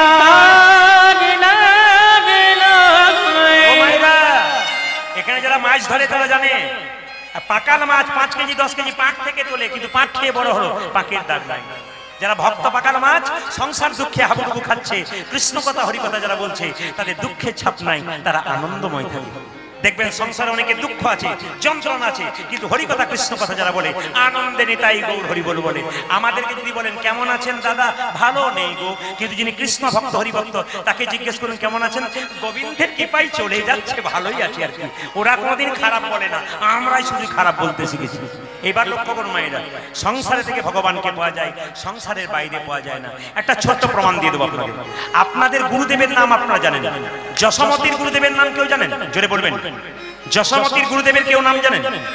মা যশোদা, কৃষ্ণের মা। যশোমতীর গুরুদেবের নাম ছিল কর্ণম মুনি। ভালো করে শুনবেন। ওই কর্ণম মুনি একদিন যশোমতীকে বলল, যশোদে, কাল আমি একাদশী করেছি, আজকে, কাল ছয়ন একাদশী ছিল না? জোরে বলুন। হ্যাঁ না, কাল ছয়ন একাদশী ছিল না? কালকে একাদশী করেছি, আজ তোর বাড়িতে পালন করবো, পালন সেবা করবো। যশোমতী বললো, বাবা রে, আমার কি ভাগ্য ভালো গুরুদেব, আপনি আমার বাড়িতে। আরে আসুন আসুন আসুন আসুন। কৃষ্ণ তখন উঠোনে খেলা করছে, এইটুকু বাচ্চা। আর যশোমতী বলছে, আমি রান্না বান্না করে দেবো, কোনো অসুবিধা নেই, আপনি বসুন। তখন গুরুদেব একটি কথা বলে দিয়েছে মুখ ফসকে, তোরা হলি গোয়ালিনীর জাতি, তোদের হাতে খেলে হবে ক্ষতি। ভগবান উঠোনে বসে মনে মনে ভাবছে, তুমি জাতির বিচার করছো, আজকে তোমাকে দেখাবো আমি কোন জাতিতে এসে বসে আছি। বসে যা। ভগবান উঠোনে বসে আছে, দিব্যি ধুলো বাকি মাখছে, আর মনে মনে ভাবছে, লোকে ভাবে আমায় ধুলো বালি মাখি, আমি তো পাগল নই, আমি তো সব বুঝি, আমি বাচ্চা ছেলে। মুনি গুরুদেব মনে মনে ভাবছে, আমি দিব্যি খেলা করছি, খেলা করি নাই, জগৎকে নিয়ে আমি খেলা করি। এই দিয়ে তাকান আমার দিকে। ভগবান কৃষ্ণ ছোট্ট অবস্থায় উঠোনে খেলা করছে। যশোমতী বলছে, আমার হাতে খাবেন না। না না, তোরা গোয়ালিনীর জাতি, তোদের হাতে খেলে হবে আমার ক্ষতি। ভগবান বলে, দেখাচ্ছি তোমাকে আমি কে বলি। লক্ষ্য করুন, আজকে যশোমতীকে বললো চাল ডাল দিয়ে দে, আমি নিজে হাতে রান্না বান্না করে খাবো। সবাই তাকান আমার দিকে। যশোমতী চাল ডাল দিয়েছে, রান্না বান্না অন্ন ব্যঞ্জন তৈরি করে। দেখবেন যারা ভক্ত মানুষ, কিছু মনে করবেন না, যখন নিরামিষ প্রসাদ পাই, তখন দেখবেন শ্রী জনার্দন বলে দেখবেন কপালে ঠেকিয়ে তারপর খায়। দেখে নেবেন আপনারা, যারা এখানে যত ভক্ত এসছেন লক্ষ্য করবেন, দেখবেন নিরামিষ খাবার খায় তখন জনার্দন বলে কপালে ঠেকিয়ে খাই। এখন যেই না জনার্দন বলে কপালে ঠেকাতে গেছে, কিংবা শ্রী মধুসূদন বলে ঠেকাতে গেছে, ভগবান শ্রীকৃষ্ণ গুরুদেব চোখটা মুজেছে, শ্রী মধুসূদন বলে জনার্দন বলে, ভগবান গোপাল তখন হামাগুড়ি দিতে দিতে গুরুদেবের ভাতে মুখ দিয়ে চপ চপ শব্দে খেতে শুরু। যশোদে, দেখ দেখ দেখ, সব পণ্ড করে দিল রে। বলে, কেন? তোর গোপাল উঠোনে খেলা করছিল, চোখ মুজেছি, আর বেটা কখন চলে এসে আমার সব ভাতগুলো খেয়ে নিল রে। যশোমতী ছুটে এলো, কৃষ্ণকে জিজ্ঞেস করলো, তোকে কে ডেকেছে? কৃষ্ণ বলল, মা। যশোমতী বুঝতে পারে না, ইশারায় বুঝবেন, মা তোকে ডেকেছে। বলে, হ্যাঁ, ও প্রসাদ। ভক্ত যদি প্রসাদ নিবেদন করার সময় আমার নাম করে, তবে কি আমি না এসে আর থাকতে পারি? ও আমায় ডাকলো কেন? ও তোকে ডেকেছে, দেখাচ্ছি মজা তোকে। দাঁড়া, কান দুটোকে ধরে এক গালে 2 থাপড় দিয়েছে, এই গালে একবার, এই গালে একবার। কৃষ্ণ একবার হেসেছে, একবার কেঁদেছে। প্রশ্ন করবেন, কৃষ্ণ একবার হাসলো, একবার কাঁদলো কেন? কৃষ্ণ হাঁস কাঁদলো এই জন্যে তুমি লোকের কাছে বলে বেড়াও 7টা নাই 5টা নাই, আমি নাকি তোমার একটি মাত্র গোপাল, এই তুমি মানলে, এই তোমার ভালোবাসা। আর হাসছে কেন? মনে মনে ভাবছে তুমি তো আমায় চিনতেই পারো না, আমি কে? তুমি যদি চিনতে পারতে তাহলে কি তুমি আমায় মারতে পারতে?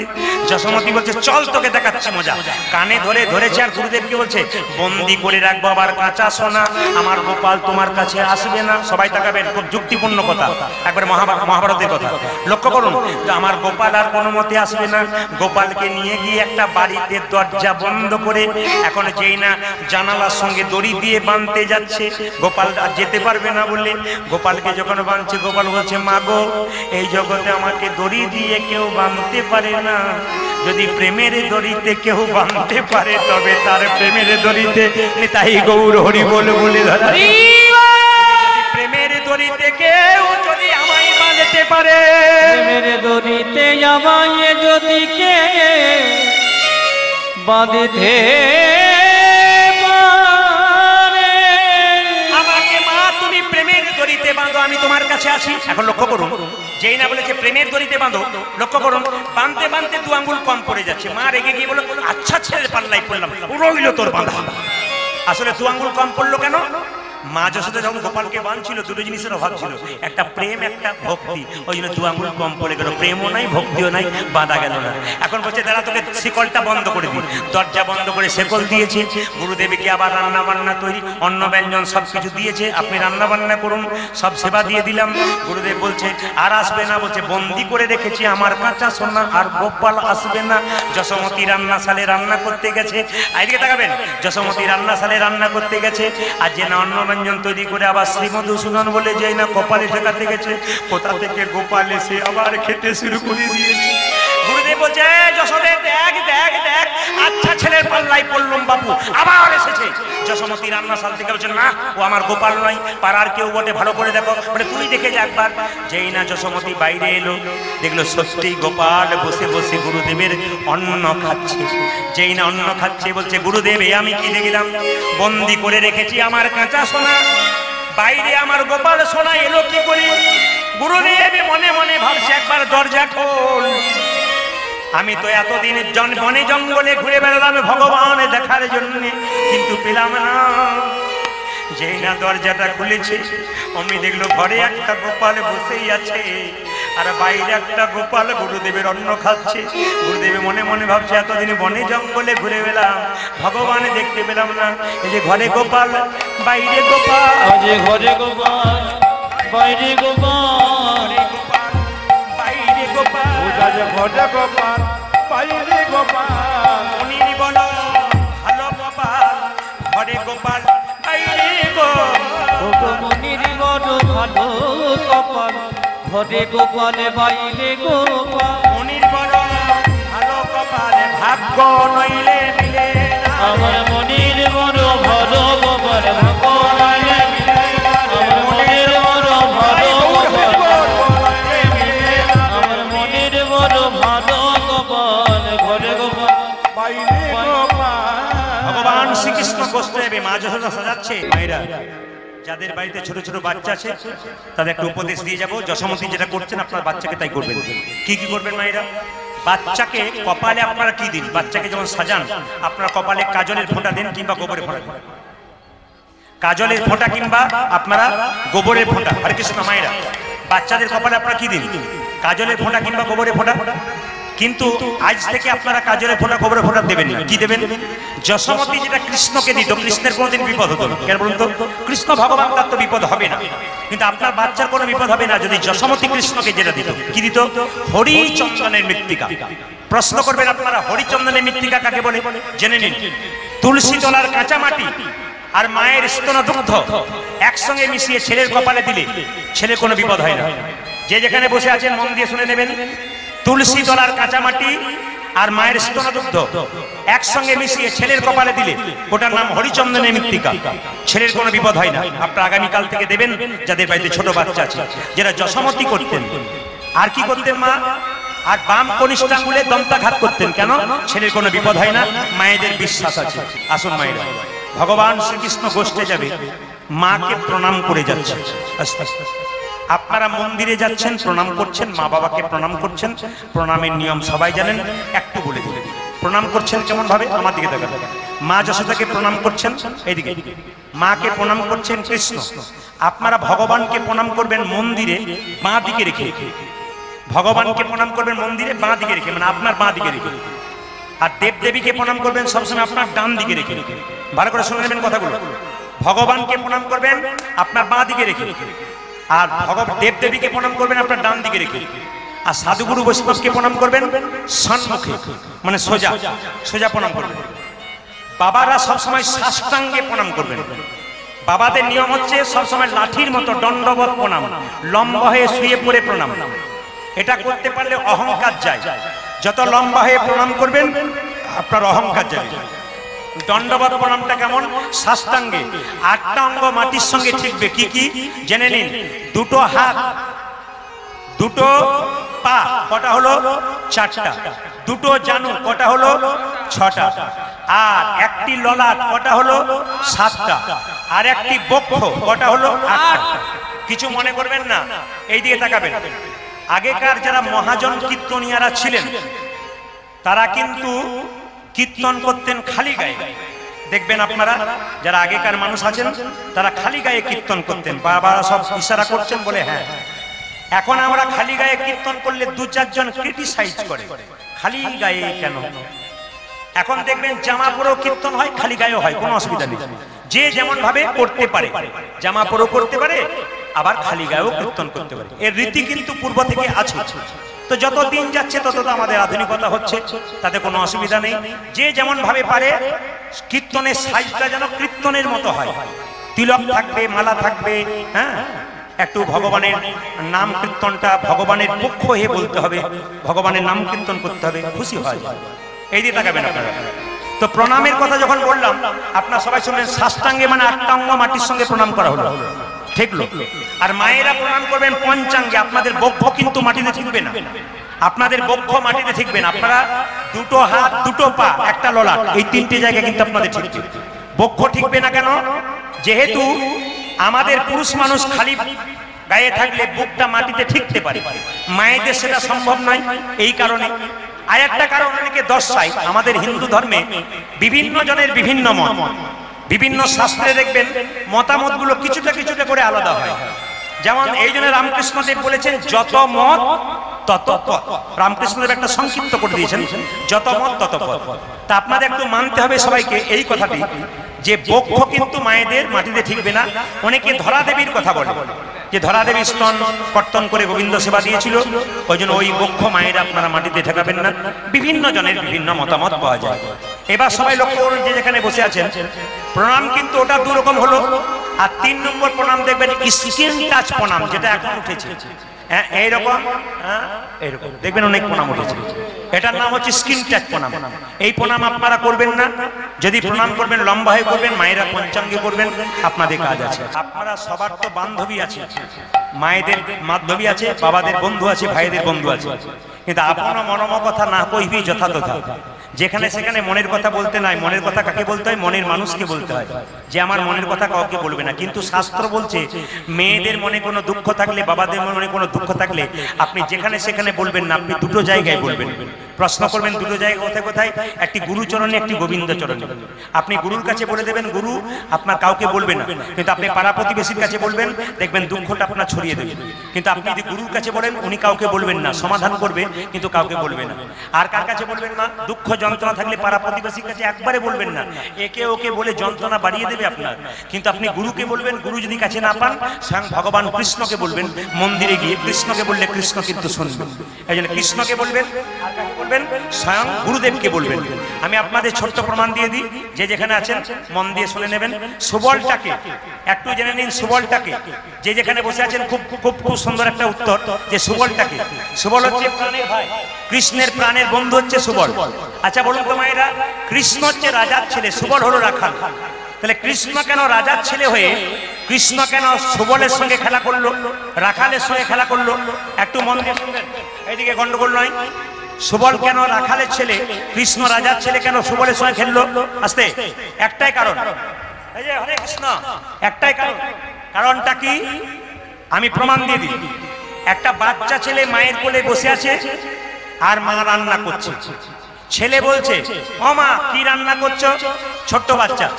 তখন মা বলছে, চুপ কর, উনুনের দিকে চলে যাচ্ছে, এখন আগুনে পুড়ে যাবি, উনুনেই চলে যাচ্ছে, এখন আগুনে পুড়ে যাবি, বারবার বলছে।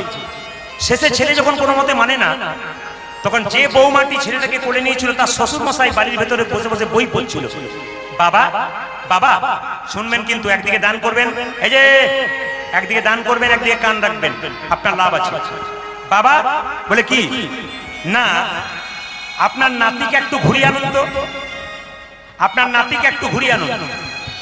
এখন বৌমাটি রান্না করছে, মন দিয়ে শুনবেন, বৌমাটি রান্না করছে আর শ্বশুর বাবা কি করলো, নাতিকে কোলে করে রাস্তা দিয়ে ঘুরে বেড়াচ্ছে, ছোট্ট নাতি।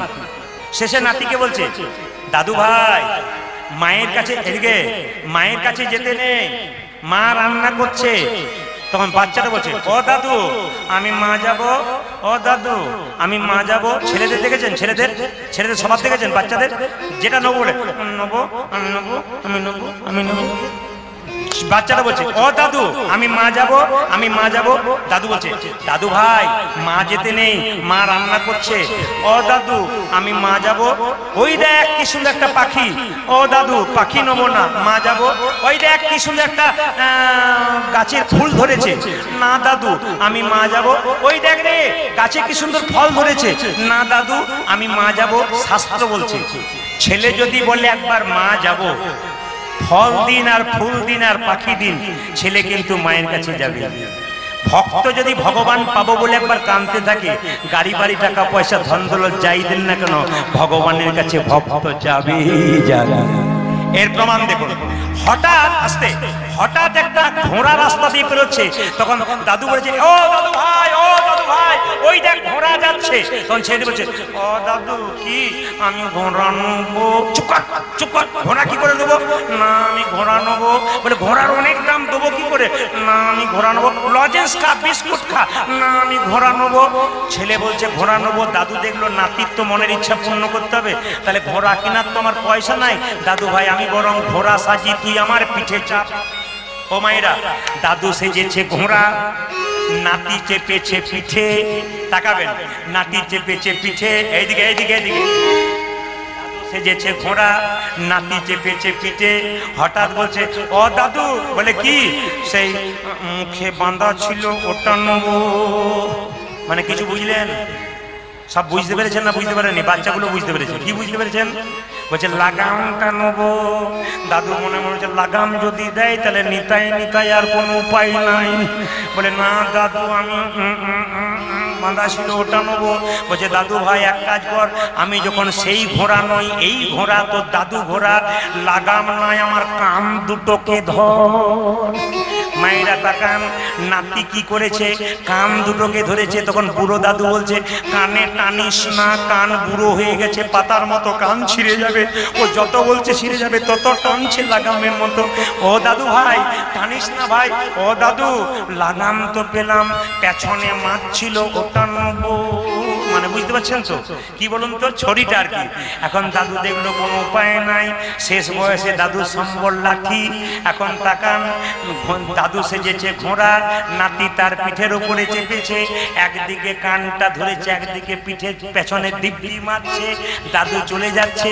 দাদুর এত কষ্টের মধ্যে নাতিকে চাপিয়ে দাদুর যে কি আনন্দ, দাদু যেমন মনে প্রকাশ করতে পারে না। সুবল সখা গোবিন্দের সঙ্গে খেলা করে কি আনন্দ, গোবিন্দ তার মনে প্রকাশ করতে পারে না। শ্রীকৃষ্ণেরও লীলা খেলা অনন্ত। দেখো শ্রীকৃষ্ণের লীলা খেলা অনন্ত। শ্রীকৃষ্ণেরও লীলা খেলা অনন্ত। শ্রীকৃষ্ণের লীলা খেলা অনন্ত।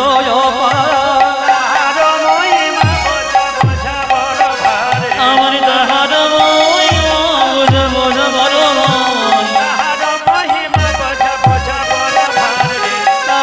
মহিমা বড় বোঝা বড় নয়। শ্রীকৃষ্ণের লীলা খেলা দেখো শ্রীকৃষ্ণের লীলা খেলা অনন্ত। শ্রীকৃষ্ণের লীলা খেলা অনন্ত অনন্ত অনন্ত।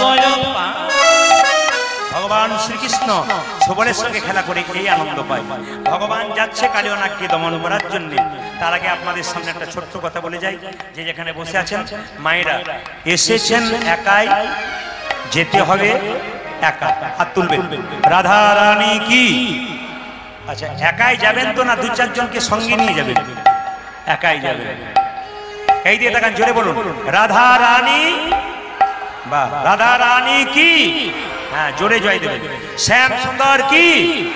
মদন মোহন কি? হরিবাসর কি? সাধুগুরু বৈষ্ণব কি? একটু মন দিয়ে শুনেন। আপনারা যারা কীর্তন শুনতে এসছেন তারা মন দিয়ে শুনবেন। একাই এসেছেন, একাই যাবেন। প্রমাণটা কি একটু দেখে নিন। এইদিকে এইদিকে একটু দেখে নিন, আমার দিকে তাকান। একা এসছেন, একাই যাবেন। সম্রাট আলেকজান্ডারের নাম আপনারা সবাই শুনেছেন। পৃথিবীর 6 ভাগ সম্পত্তির 1 ভাগের মালিক সম্রাট আলেকজান্ডার। ও মাইরা, পৃথিবীতে যদি সমস্ত সম্পত্তিকে 6 ভাগ করা হয়, 1 ভাগ সম্পত্তির মালিককে সম্রাট আলেকজান্ডার। আশ্চর্যের ব্যাপার, এই সম্রাট আলেকজান্ডার মরেছিল একটা মশার কামড়ে। আশ্চর্যের ব্যাপার, সম্রাট আলেকজান্ডার মরেছিল একটি মশার কামড়ে। তো যখন তিনি হসপিটালে ভর্তি ছিলেন, তখন মন্ত্রীকে বলেছিলেন, মন্ত্রী আমি যখন মরে যাব তখন আমার মৃতদেহটাকে তোমরা কেউ বয়ে নিয়ে বেড়াবে না, 4 জন ডাক্তার কাঁধে করে নিয়ে যাবে। কি বলেছিল জোরে বলুন? 4 জন ডাক্তার কাঁধে করে নিয়ে যাবে। মন্ত্রী বলল, সাল লিখে নিলাম, আপনি যখন মরে যাবেন তখন 4 জন ডাক্তার আপনাকে কাঁধে নিয়ে যাবে। 2 নম্বর, আমি যখন মরে যাব আমার মৃতদেহটাকে, ও মায়েরা, কেউ মরে গেলে চিত হয়ে শোয়, কিন্তু আমি যখন মরবো আমাকে উপর হয়ে শুয়ে নিয়ে যাবে। এরকম উপর হয়ে হাতগুলো এরকম দুলতে দুলতে যাবে। সম্রাট আলেকজান্ডারের মন্ত্রী বলে উঠলো, স্যার লিখে নিলাম, আপনি যখন মরবেন চিত হয়ে শোয়াবো না, আপনাকে উপর হয়ে শুয়ে দেবো, আপনার হাতগুলো দুলতে দুলতে যাবে। বেশ, 3 নম্বর বলুন। 3 নম্বর এবং শেষ, আমি যখন মরে যাব আমার মৃতদেহ যখন নিয়ে যাবে রাস্তা দিয়ে, আমার পেছন পেছন পয়সা ছড়াতে ছড়াতে যাবে। বাহ স্যার, দারুণ বলেছেন। ছোট মুখে বড় কথা হবে। আপনার কাছে আমি জানতে চাইছি, আপনি মরে গেলে আমরা কাঁদে নেব না, আমরা আপনার কাছের মানুষ, ডাক্তার কাঁদে নেবে কেন? সম্রাট আলেকজান্ডার বলল, আমি জগৎকে শেখাতে চাই, ডাক্তার আমায় কাঁদে নেবে কেন? আসে যদি ডাক্তার কি করিবে? ডাক্তার আসে যদি ডাক্তার, বলো বলো কি করিবে ডাক্তার? কথার মধ্যে উত্তর আছে। আসে যদি ডাক্তার কি করিবে? ডাক্তার আসে যদি ডাক্তার কি করিবে? ডাক্তার কিছু করার নাই। উত্তম কুমার মহানায়ক মারা গিয়েছিল, তার হোম চিকিৎসক যাকে তিনি সবসময় চিকিৎসা করতেন, তাকে জিজ্ঞেস করলো সাংবাদিকরা, আচ্ছা এনাকে বাঁচাতে পারলেন না? বলে, এর আগে 23 বার বাঁচালাম, 24 বার এবার ফেল করে গেলাম, আর পারলাম না। তার ডাক এলে আমার ক্ষমতা নাই তাকে বাঁচাতে পারে। স্যার, খুব সুন্দর কথা। দ্বিতীয় কথা, আপনি যখন মরে যাবেন চিত হয়ে শুয়ে নিয়ে যাব না, আপনাকে উপর হয়ে হাত দুলতে দুলতে নিয়ে যাব কেন? একটাই কারণ। কি? আমি হাতটা দুলতে দুলতে যাব এই জন্যে, কি নিয়ে এলাম আর কি নিয়ে গেলাম? বলো বলো আমি কি নিয়ে গেলাম? আর আমি কি নিয়ে গেলাম? বলো বলো আমি কি নিয়ে গেলাম? আর কি নিয়ে গেলাম? খালি হাতে এলাম আর খালি হাতে গেলাম। খালি হাতে গেলাম আর খালি হাতে গেলাম। সম্রাট আলেকজান্ডার বলে উঠল, শোনো, আমি জগৎকে শেখাতে চাই, এই সাম্রাজ্য রক্ষা করবার জন্য কত মেয়ে স্মৃতি সিঁদুর কিনে নিলাম, তার স্বামীকে আমি নিয়ে নিলাম, কত বাচ্চার বাবাকে আমি কিনে নিলাম, এই হাত দিয়ে কত রক্ত ফাটলাম, কিন্তু আমি কি নিয়ে গেলাম? যাবার সময় খালি হাতে গেলাম, খালি হাতে গেলাম। জগৎ তুমি শিখে যাও আমার কাছ থেকে, খালি হাতে আসতে হবে, খালি হাতে যেতে হবে। বাহ। 3 নম্বর স্যার, এই যে আপনি যখন মরে যাবেন পয়সা ছড়াবো কেন? মায়েরা, আপনাদের মুর্শিদাবাদ এলাকায় কেউ মারা গেলে পয়সা ছড়ায়? জোরে বলুন হানা না। পয়সা ছড়ায় বাবারা বলুন, পয়সা ছড়ায়? আপনাদের ছড়ায়, আমাদের ছড়ায়। আপনাদের কোনগুলো ছড়ায় জানি না, আমাদের ছড়ায় অচল পয়সাগুলো। যে পয়সাগুলো বাজারে চলে না, বলে যে পেছনে ছড়ি ছড়ি এইটা করে। কিন্তু আপনাদের কি করে জানি না, আমাদের যে ছোট 1 টাকাগুলো চলে না ওইগুলো দেয়, আর 50 পয়সাগুলো দেয় যাতে কেউ নিতে না পারে আর কি। অচল পয়সা দেয়। মায়েরা, এই সংসারে ভালোবাসা কতক্ষণ, প্রেম দেহের মধ্যে, আত্মা যতক্ষণ। একবারে সত্যি কথাটা আপনাদের বলে দিয়ে গেলাম, দেহের মধ্যে প্রাণ যতক্ষণ, ভালোবাসা ততক্ষণ, প্রাণ নাই আর ভালোবাসা না,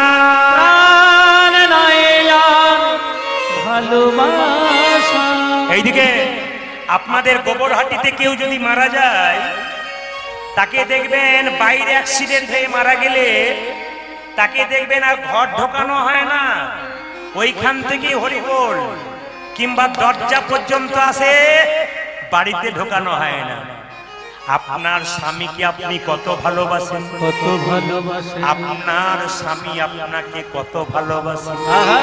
ভালোবাসা ততক্ষণ, দেহের মধ্যে প্রাণ যতক্ষণ। প্রাণ পাখি উড়ে গেল আর ভালোবাসা রইল না। বাস্তব প্রমাণ দেখুন, একবারে বাস্তব প্রমাণ। আপনার স্বামী 10 দিনের জন্য বাইরে গেছে, 50 বার ফোন করছেন, এইদিকে এলো, ছপ্পর খাটে শোয়ালেন, ভালো ভালো খাবার খাওয়ালেন, কিন্তু যেদিনে আপনার স্বামীর দেহ থেকে প্রাণ বেরিয়ে যাবে, হাত তুলে বলুন তো, আর আপনি ছপ্পর খাটে শোয়াবেন, সেদিন কি করবেন? পাড়ার লোককে ডেকে বলবেন মরাটা বাস মরা হয়ে যাবে। এইবার তুলসী তলার কাঁচা মাটিতে কাঁচা বাঁশের মাচা তৈরি করে ছেঁড়া তালায় দিয়ে বেঁধে দাও। শুধু তাই নয়, 1 বালতি ভাঙা বালতিতে 1 বালতি গোবর জল গুলে সেখানে ছড়িয়ে দেবে। আবার সেই জায়গাতে মৃতদেহটা ছিল একটা পেরেকে ঘিরে দেবে। পশ্চিম বাংলার বিখ্যাত বাউল শিল্পী বলল, যতই আমার করো না কেন, ওগো শেষের দিনে সেজনে বিনে ও হরি পার কি আপন হবে রে। তাই গৌর শেষে হরি হরি সেজন বিনে ও হরি পরি কি হবে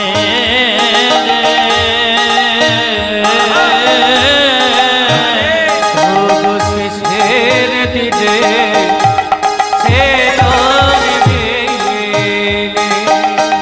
কেউ বা কাটে ছাড়ে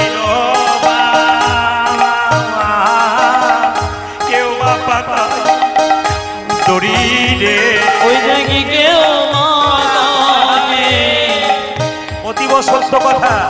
ঝাড়ে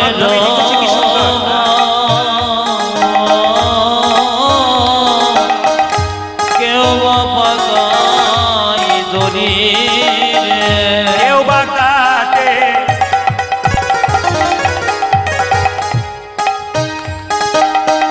ঝাড়ে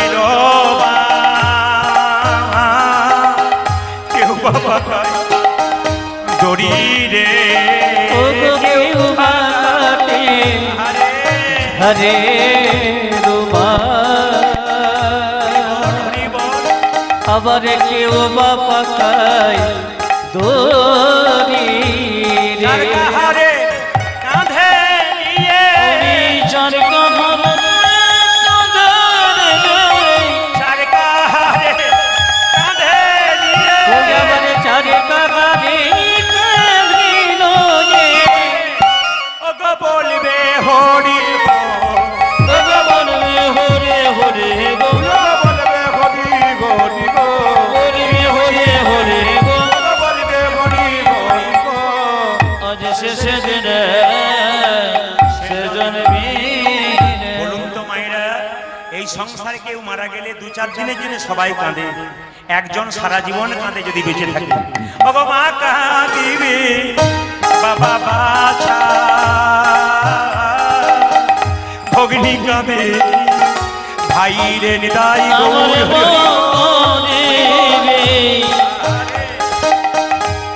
বাবা বাছা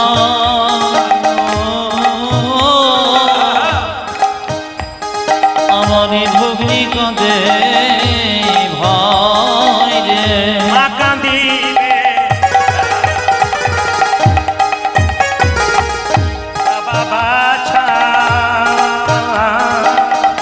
ভগ্নি কাঁদে, ভাই রে আমার মা কাঁদিছে ওরে বাবা বাছা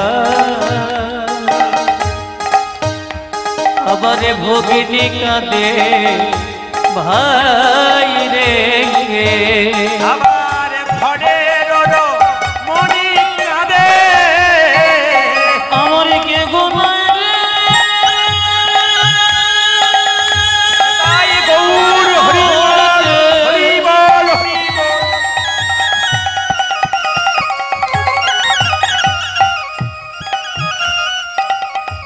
এই সংসারে আমার মনে তুই কে গো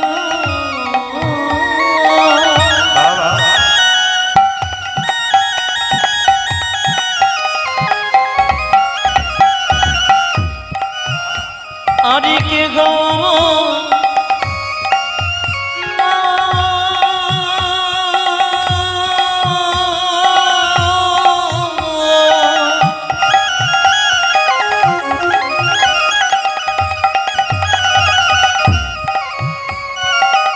আমার আরে কে গো না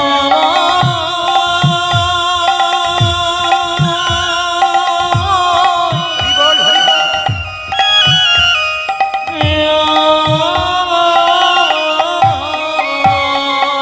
ঘরের মায়েরা, স্বামী চলে গেলে স্ত্রী কি বলে কাঁদে? ওই আমার আর যে কেহ নাই, আমার আরে কে গো না ওই আমার জানিয়ে কেহ নাই রে, আরে কে গো না আমার জানিয়ে কেহ নাই রে, আমার আরে কে গো না শেষ দিনে সে জন্মে সবার পরিণতি তো একই জায়গায় দাঁড়াবে। সন্ধে 6টা পর্যন্ত আমাদের টাইম ছিল, 6টা পেরিয়েছে, তবু আমি 6:30 পর্যন্ত করব। আপনাদের ভালোবাসার তাগিদে আপনারা কষ্ট করে বসে আছেন দুপুরবেলা থেকে। একবার জোরে বলুন রাধা রানী কি, শ্যাম সুন্দর কি। আপনার সবাই মাথায় কাপড়টা নিন, ভগবান শ্রীকৃষ্ণ কালিয়নাগকে দমন করবে। সবাই দর্শকগণ, দাদা ভাইরা রুমাল তোয়ালে যদি কারো থাকে, যদি থাকে আপনার রুমাল তোয়ালে একটু মাথায় নেবেন। এই সময়টা নেওয়া দরকার প্রত্যেকেরই, কারণ যখন কেউ ভগবানের চরণ প্রাপ্ত হয় তখন মাথাটাকে খালি রাখতে নেই, কি পুরুষ কি নারী। আপনার ভাগবত পাঠ শুনুন, আস্থা চ্যানেল, সুভাষকার চ্যানেল, দেখবেন বড় বড় ভাগবত পাঠরা ভাগবত পাঠ করছে। সেই সময় দেখবেন যখন ভগবানের চরণ প্রাপ্ত কেউ হচ্ছে, তখন দেখবেন কোনো ভক্ত ভগবানের চরণ পাচ্ছে, মাথায় একটু আপনাদের রুমাল তোয়ালে না থাকলে হাতে একটু ঠেকিয়ে নেবেন, বাবু হয়ে বসবেন, সবাই দর্শন করবেন, করজোরে বসবেন। ভগবান শ্রীকৃষ্ণ কি করলেন? কালিয়নাগকে দমন করবেন বলে। এদিকে হরি যদু নন্দন দুষ্ট সর্প বিনাশন, আজ ঘেরি যত নন্দন দুষ্ট সর্ব বিনাশন, হরি যদু নন্দন দুষ্ট সর্প বিনাশন, উজাজ হে নিজ নন্দন দুষ্ট সর্প বিনাশন, চড়িলেন চড়িলেন চড়িলেন কদম্বের ডালি, ও মা চলিলেন চলিলেন কদম্বের ডালে, চড়িলেন চড়িলেন কদম্বের ডালি, আজ চলিলেন কদম্বের ডালে, কদম্বের উপরে চড়ি ঘনমালে সাথী মারি, কদম্বের উপরে চলি ঘনমাল সাথী মারি, কদম্বের উপরে চড়ি নিতাই গৌর হরি বল।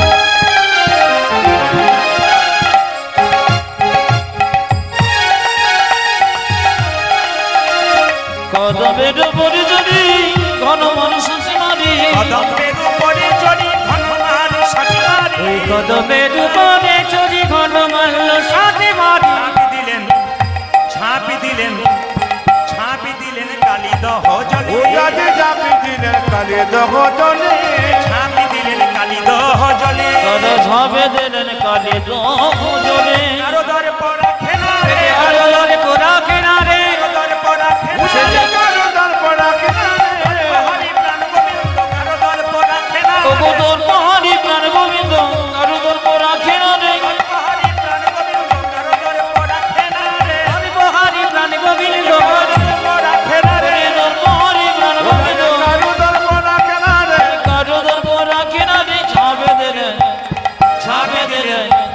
ঝাঁপে দিলেন কালি দহ উজাজে যাবি দিনের কালি দহ মায়েরা কৃষ্ণের গায়ের রং কখনো নীল কখনো কালো বর্ণনা আছে চৈতন্য চরিতামিতে বর্ণনা করা আছে যে কৃষ্ণের গায়ের রং কেমন আকাশে প্রচন্ড মেঘ এসছে এবার বৃষ্টি হবে ওই রংটা কৃষ্ণের গায়ের রং চৈতন্য চরিতামিতে বর্ণনা করছে আবার অনেক জায়গায় কৃষ্ণের গায়ের রং নীল এবার লবে লক্ষ্য করুন যখনই ভগবান শ্রীকৃষ্ণ কালীদহের জলে ঝাঁপ দিয়েছে কালীনাথ সাপটা মনে মনে ভাবছে বারে এত সুন্দর পদ্ম ফুল কোথা থেকে এলো নীল রঙের খুব হাসছে কালীনাথ আর মনে মনে ভাবছে যেন নীল কমল ভাসছে যেন নীল কমল ভাসিছে নীল কমল ভাসছে যেন নীল কমল ভাসছে কালীদহের জলের উপর নীল কমল ভাসছে কালি দহে জলের উপর নীল কমল ভাসিছে কালীদহের জলের উপর নীল কমল ভাসছে আজ কালে দহে জলের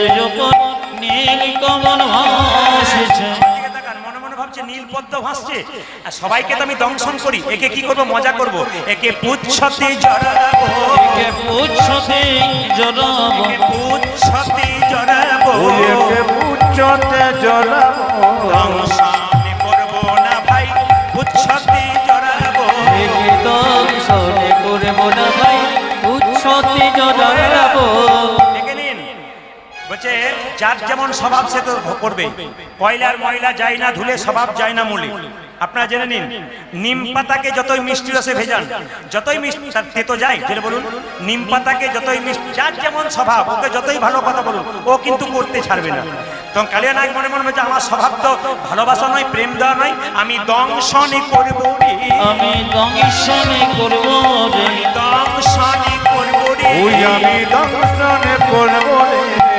সাথে জড়াবো না দংশনই করব রে আমি পুচ্ছতে জড়াবো না দংশনে করব রে সাথে জড়াবো না দংশনই করব রে আমি পুচ্ছতে জড়াবো না দংশনে করব রে কৃষ্ণকে কানিনাগে হানিছে দংশন হানিছে দংশন পাষাণ সমান কৃষ্ণ হইল তখন তখন কৃষ্ণের গায়ে যখন কৃষ্ণ যখন কালীয়নাগ যখন কৃষ্ণকে বারবার আঘাত করছে কৃষ্ণের শরীরটা পাথরের মতো হয়ে গেল আর যখন এই পাথরের মতো হয়ে গেল ভগবান শ্রীকৃষ্ণ কি করলো কালীয়নাগের মাথার উপরে চাপলেন কিভাবে মায়েরা ওগো ফনাতে ফনাতে গমন করি আজ ফনাতে ফনাতে দমন করে ফনাতে ফনাতে গমন করি ফনাতে ফনাতে দমন করি ফনাতে ফনাতে গমন করি ফনাতে ফনাতে দমন করি বড় বেশে দাঁড়ালো হরি নটবঙ্গ বেশে দাঁড়ানো হলে বড় বেশে দাঁড়ালো হরি নট বড় বেটি দাঁড়ানো করি কত সভা হয়েছে কত শোভা হয়েছে কত সভা হয়েছে দেখো কত সভা হয়েছে কালীনাগের মাথার উপর কত সভা আজ হয়েছে কানে লাগে মাথার উপরে কত শোভা হয়েছে ধ্বনি দেবেন ভগবান শ্রীকৃষ্ণ কালীনাগের মাথার উপরে চেপেছে সেই বৈষ্ণবের কথা রয়ে গেছে সবাই কত সভা হয়েছে কত শোভা হয়েছে কত সভা হয়েছে কত সভা হয়েছে কালীনাগের মাথার উপর কত সভা হয়েছে আজ কানে লাগে মাথার উপরে কত শোভা হয়েছে মা কালীর ফনায় নটন রঙ্গ কালী নখন নটন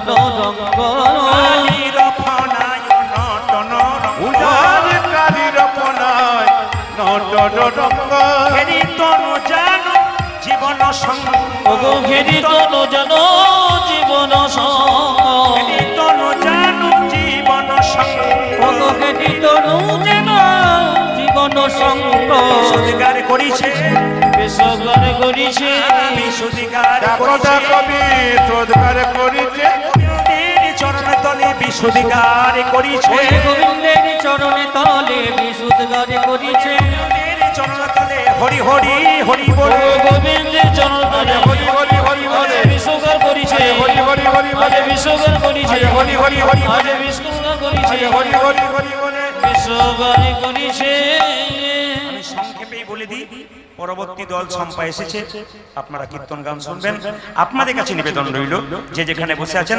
যে কালিয়নাগকে কৃষ্ণ দমন করলো আর সঙ্গে সঙ্গে কৃষ্ণ যখন কালিয়নাগকে কৃষ্ণ দমন করলো মা যশোদা ছুটে এলেন রাধারানী ছুটে এলেন এবং কৃষ্ণকে কোলে নিয়ে মা যশোদা সারা অঙ্গে হাত বুলিয়ে দিলেন কৃষ্ণকে বসালেন যশোমতী কোথায় ডান কোলে আর রাধারানীকে বসালেন বাম কোলে সবাই মিলে তুমি আনন্দ নব ঘন শ্যাম সুন্দর নয়ন বিরাম চরণে শরণ নিনাদ ধন্য ত্রিভুবন ধাম তালি অজে হলদাই গুণসে সুন্দর নয়ন চরণে শরণে ধন্য দেব ভুবন ধাম পদ জ্যোতিকে বৈষ্ণবী করে দিয়া কোন